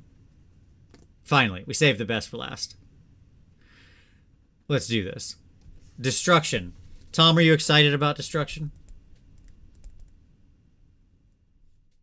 This is the energy I was looking for, Tom. Your general blank face. Okay. It's pretty late. No. Yes, I am, because I think that Gits have some hot picks. Okay, awesome. Well, let's get into it. Gloomspite Gits. All right. First of all, don't forget, go watch Stuart. Go watch the Iron Gutsman's video. It's linked down below. He deep dives in a way that I can't here on Gloomspite Gits and sort of all ways to lean into all the strats. My pick is Expert Conquerors / Bounty Hunters as a minor secondary. Bescalation Veterans. Stabas, Rock Trolls. Yep. I understand they're like rock gut trogots. I don't care. I'm calling them rock trolls. Yep. Okay. Stabas for just like mass bodies and dumb idiots, right? Yep. Who are gonna die, but I don't care. Rock trolls because they're tough. They have a ward save. They get +1 to save now in the light of the moon. Great. Mm-hmm. It's great, and they can still like toss rocks and do mortal wounds and stuff. Best non-GV chaff, Spider Riders. Welcome back, baby. Spider Riders. I'm in for them. They got big, long bases. They can mortal on a 5 and 6 kind of easy now. Yep. The cheapest chips. They can kind of shoot. They can shoot. Not that you're going to do any wounds, but maybe you throw out some damage. Who knows? They got good movement. Yeah, like they're high movement. Yep. Spider Riders. The age of the Spider Rider has come. As completely throwaway, but often useful chaff. Yep. Okay. Best bounty hunters. Boingrot Bounders and Rock Trolls. Tom, I think it's the Boingrot. The age of the Boingrot has come, Tom. It's finally here. It's here. It's here. Back when we did the show, I thought this is like one of our worst calls in history, was saying that Boingrot Bounders were too good for their points. Boy, do we have to eat crow on that one, because we didn't understand the keyword bingo, just how bad it would be, right? Yeah. Yep. But the age of the Boingrot's here, baby. I'm in for these guys now. I'm in so hard for these guys in bounty hunters. Yep. And then Rock Trolls are good. I mean, Rock Trolls are good in both roles. Yep. Spider Rider's too expensive for chaff. Man, what's your line for chaff here? 100 points? These guys are 100 points. That's pretty reasonable. That is the definition of chaff. There's almost no units in this game under 100 now. Just a heads up. Like, go do a survey of the GHB. Almost nothing. I'm just saying. Like, I was praising Hellstriders, and they're like 135 points. And I was saying they're some of the best chaff in the game. So I'm definitely on Spider Riders at 100. Right. That's all I'm saying. That mortal on 5s on their 10 bite attacks. Yeah. Or no, is it 5 bite attacks? 10 bite attacks. They have 1. Is it 1? I think so. I don't know. Doesn't matter. Who cares? Whatever. Irrelevant. They're good. Doesn't matter. They're going to die easily. Who cares? You can look it up. Worst GV. Let's keep going. Here we go. You ready? Yep. Battle Line Squig Herd. Aw. Yeah, I know. But that unit is not good. It's like, if Battle Line, boy oh boy. Boy oh boy oh boy. Yep. Have a good night, Ramon. Absolutely. Go take care of your kids. No. There's 2 bites. 2 fang bites on those spiders and one stabby pokey. There it is. Yeah, Fantastic. so 10 attacks, mortaling on 5s often. That's great. Good chaff. All right, here's my summary for Gloomspite. Gloomspite have been down so long they don't know what up looks like. Okay? Sure. That being said, the new changes to the shrine and easier access to casting bonuses does give them some more play, and Bounty Hunter Boingrots are a quality unit. Just saying. It's a quality unit for the points. The other one that I would suggest checking out, let me check. I want to make sure that this is true. Mm-hmm. I'm ready. Just kidding. Never mind. Okay. Continue on. No problem. Yeah, so that's Gloomspite. Like I said, go watch the Iron Gutsman's video. It's, like I said, it's linked down below. I really do think he makes some good arguments for kind of how to construct the armies with the different units to really play into all those strats and what you're going for. Like, he has a sort of Timmy Johnny Spike breakdown as to, I really like the way he breaks things down. As usual, the Iron Gutsman is a scholar and a gentleman. Okay. Ogre Maw Tribes. Primary strat bounty hunters. Pretty squarely sitting in that point. Bescalation veterans. Gluttons. In 12 plus. Because then you still get to count as 24. Mm-hmm. Okay. But you got it's just meat. It's just like, you hope your meat is enough to outmeat them. It's not. Yeah. It's not. Best doesn't always mean good overall in the game. But you hope it's good enough. It is a lot of meat. 12 of them are, 48 wounds. It's a lot of wounds. It's cool. Best non-GV chaff, Frost Sabers. 55 points for 2 little dudes. They're only battle line if you put them in with the hunter general. Best bounty hunters, Gluttons, Iron Guts, Beast Riders. Like the various inside battle line. Yep. Or not Beast Hunters. Yep. Worst GV Yetis when they go battle line. Because they'll just die instantly. Yep. Neg 1 to hit it ain't gonna save them. Nope. I said ogres are still very hungry for victory, and their generally low saves aren't going to help them in this meta. Everything except your big monster trucks and Mournfang are getting slapped for double damage. But you can hit back and have pseudo EC by default, allowing you to play both sides. I think that this army loses so hard to like Sylvaneth, it's not even funny. Yeah, because it just can't catch up with it. Right, it's just like an auto counter. And if you happen to get near them and they have a tree guy and they just make you fight last and then slap you with all their double damage dealing units, your units just explode. Yeah.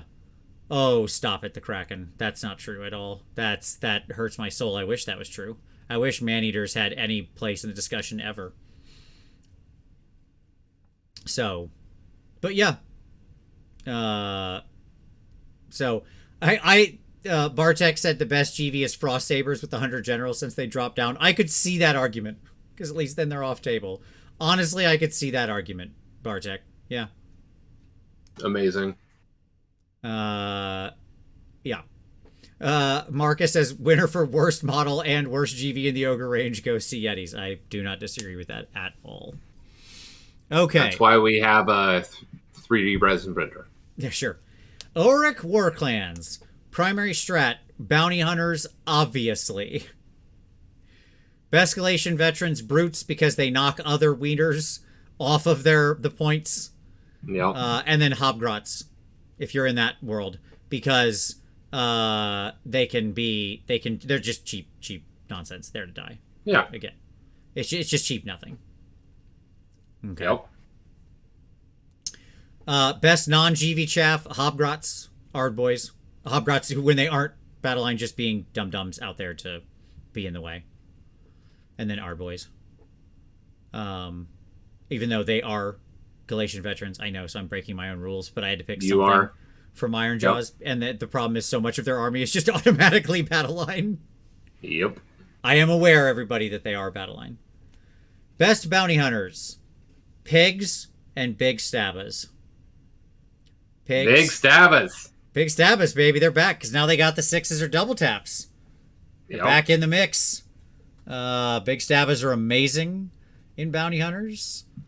Pigs are absolutely off the charts incredible.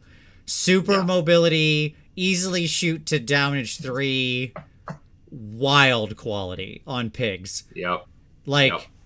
They explode things. Call the Wah, they jump rend. Yep. It's just... It's silly. It's silly talk. It is silly talk. Worst GV, Gut Rippers. Still overpriced. Still on like a base 5-up save. They're not getting there. They're just gonna... No, they're not doing the work. They're just gonna die as GV. Yep.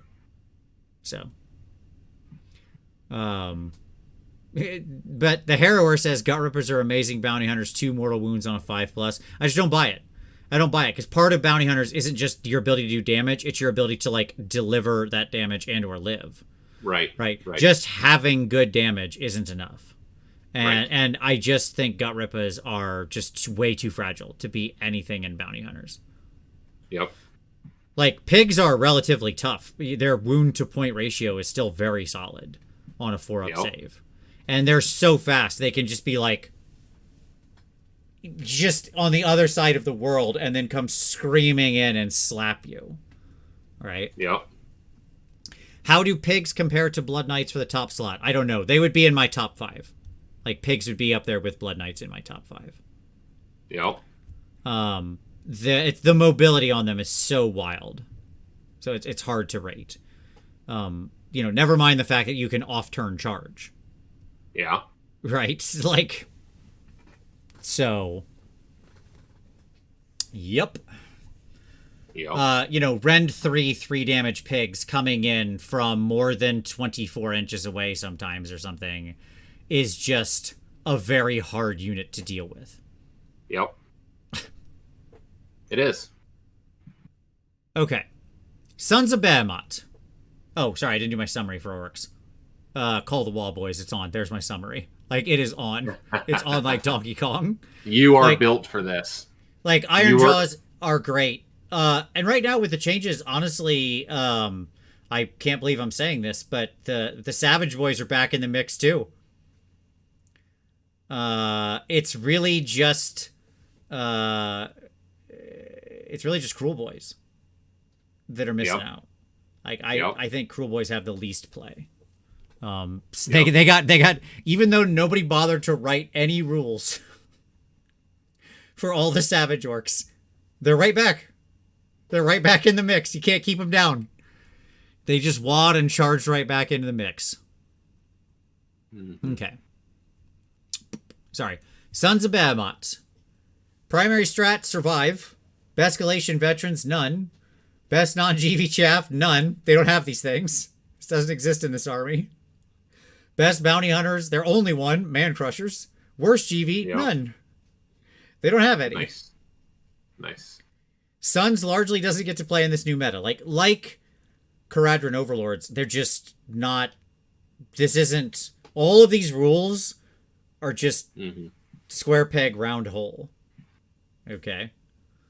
Yep. You know, but that being said, in a world of like 2 megas and bosses of the Stomp and Stomper tribe with 2x3 babies and Bounty Hunter, it's not bad. Just bet it all on damage. Right? Yep. Like in Stomper tribe, your little babies, they're going into a Galatian veteran unit, their club attacks that they make 10 of go to 3 damage against like the basic stuff and 4 damage against a big unit. Right. That's a lot of damage on 10 attacks. That's a lot of damage. That unit makes 30 of those attacks, Tom. That's 34 damage attacks. Yes, please. Like, it's a lot of damage. Yep. So, like, if they get near enemy Galatian veterans, they will destroy them. Yep. So, it's not a bad combo. By the way, I would point out that in that world, you could easily be 3-drop. So you can still play the drop game here, too. Yep. So, not bad. All right. Overall, let's summarize this and then call it a day. Okay. So, summary. 1 slide. Boom. Tom, here's my summaries. Tell me what you think. And yeah, Coach, I'm Stomper Tribe forever. I've been Stomper Tribe the whole time. I'm still Stomper Tribe. Yeah. Our time has come. New book win. Okay. Bounty Hunters Ascendant. There are a lot more armies with Bounty Hunters as the primary strat than Expert Conquerors. Like when we went through those, Tom, there's not a lot of shooting primary strat. There's not a lot of Expert Conquerors primary strat. It's Bounty Hunter's heart. It's the hammer meta. Yep. And it's been the hammer meta. It just got worse. Right. Endangered list GVs. Like lots of armies are going to seek to minimize their GVs in the army if they can. If they can't either flood the board with them, so they just have like too many to deal with. Yep. Or have them be incredibly tough just to minimize the damage, right? You'll see people with like absolute minimum 0 to 1 to maybe 2 GVs. Like tight control of that thing. Yeah. Because it's such a risk.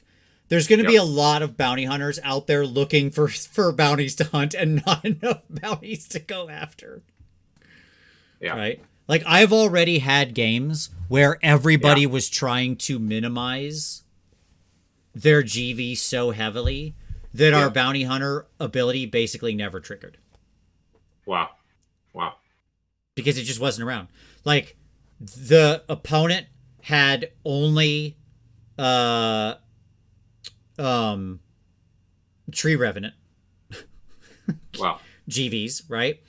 And my only GVs were gutter runners that were off the table and would come in and be annoying and then jump in a teleport hole. Insane. Right? So there's just like all of our bounty hunters are just running around like looking for something to kill, and there's just nothing there. The sun also rises.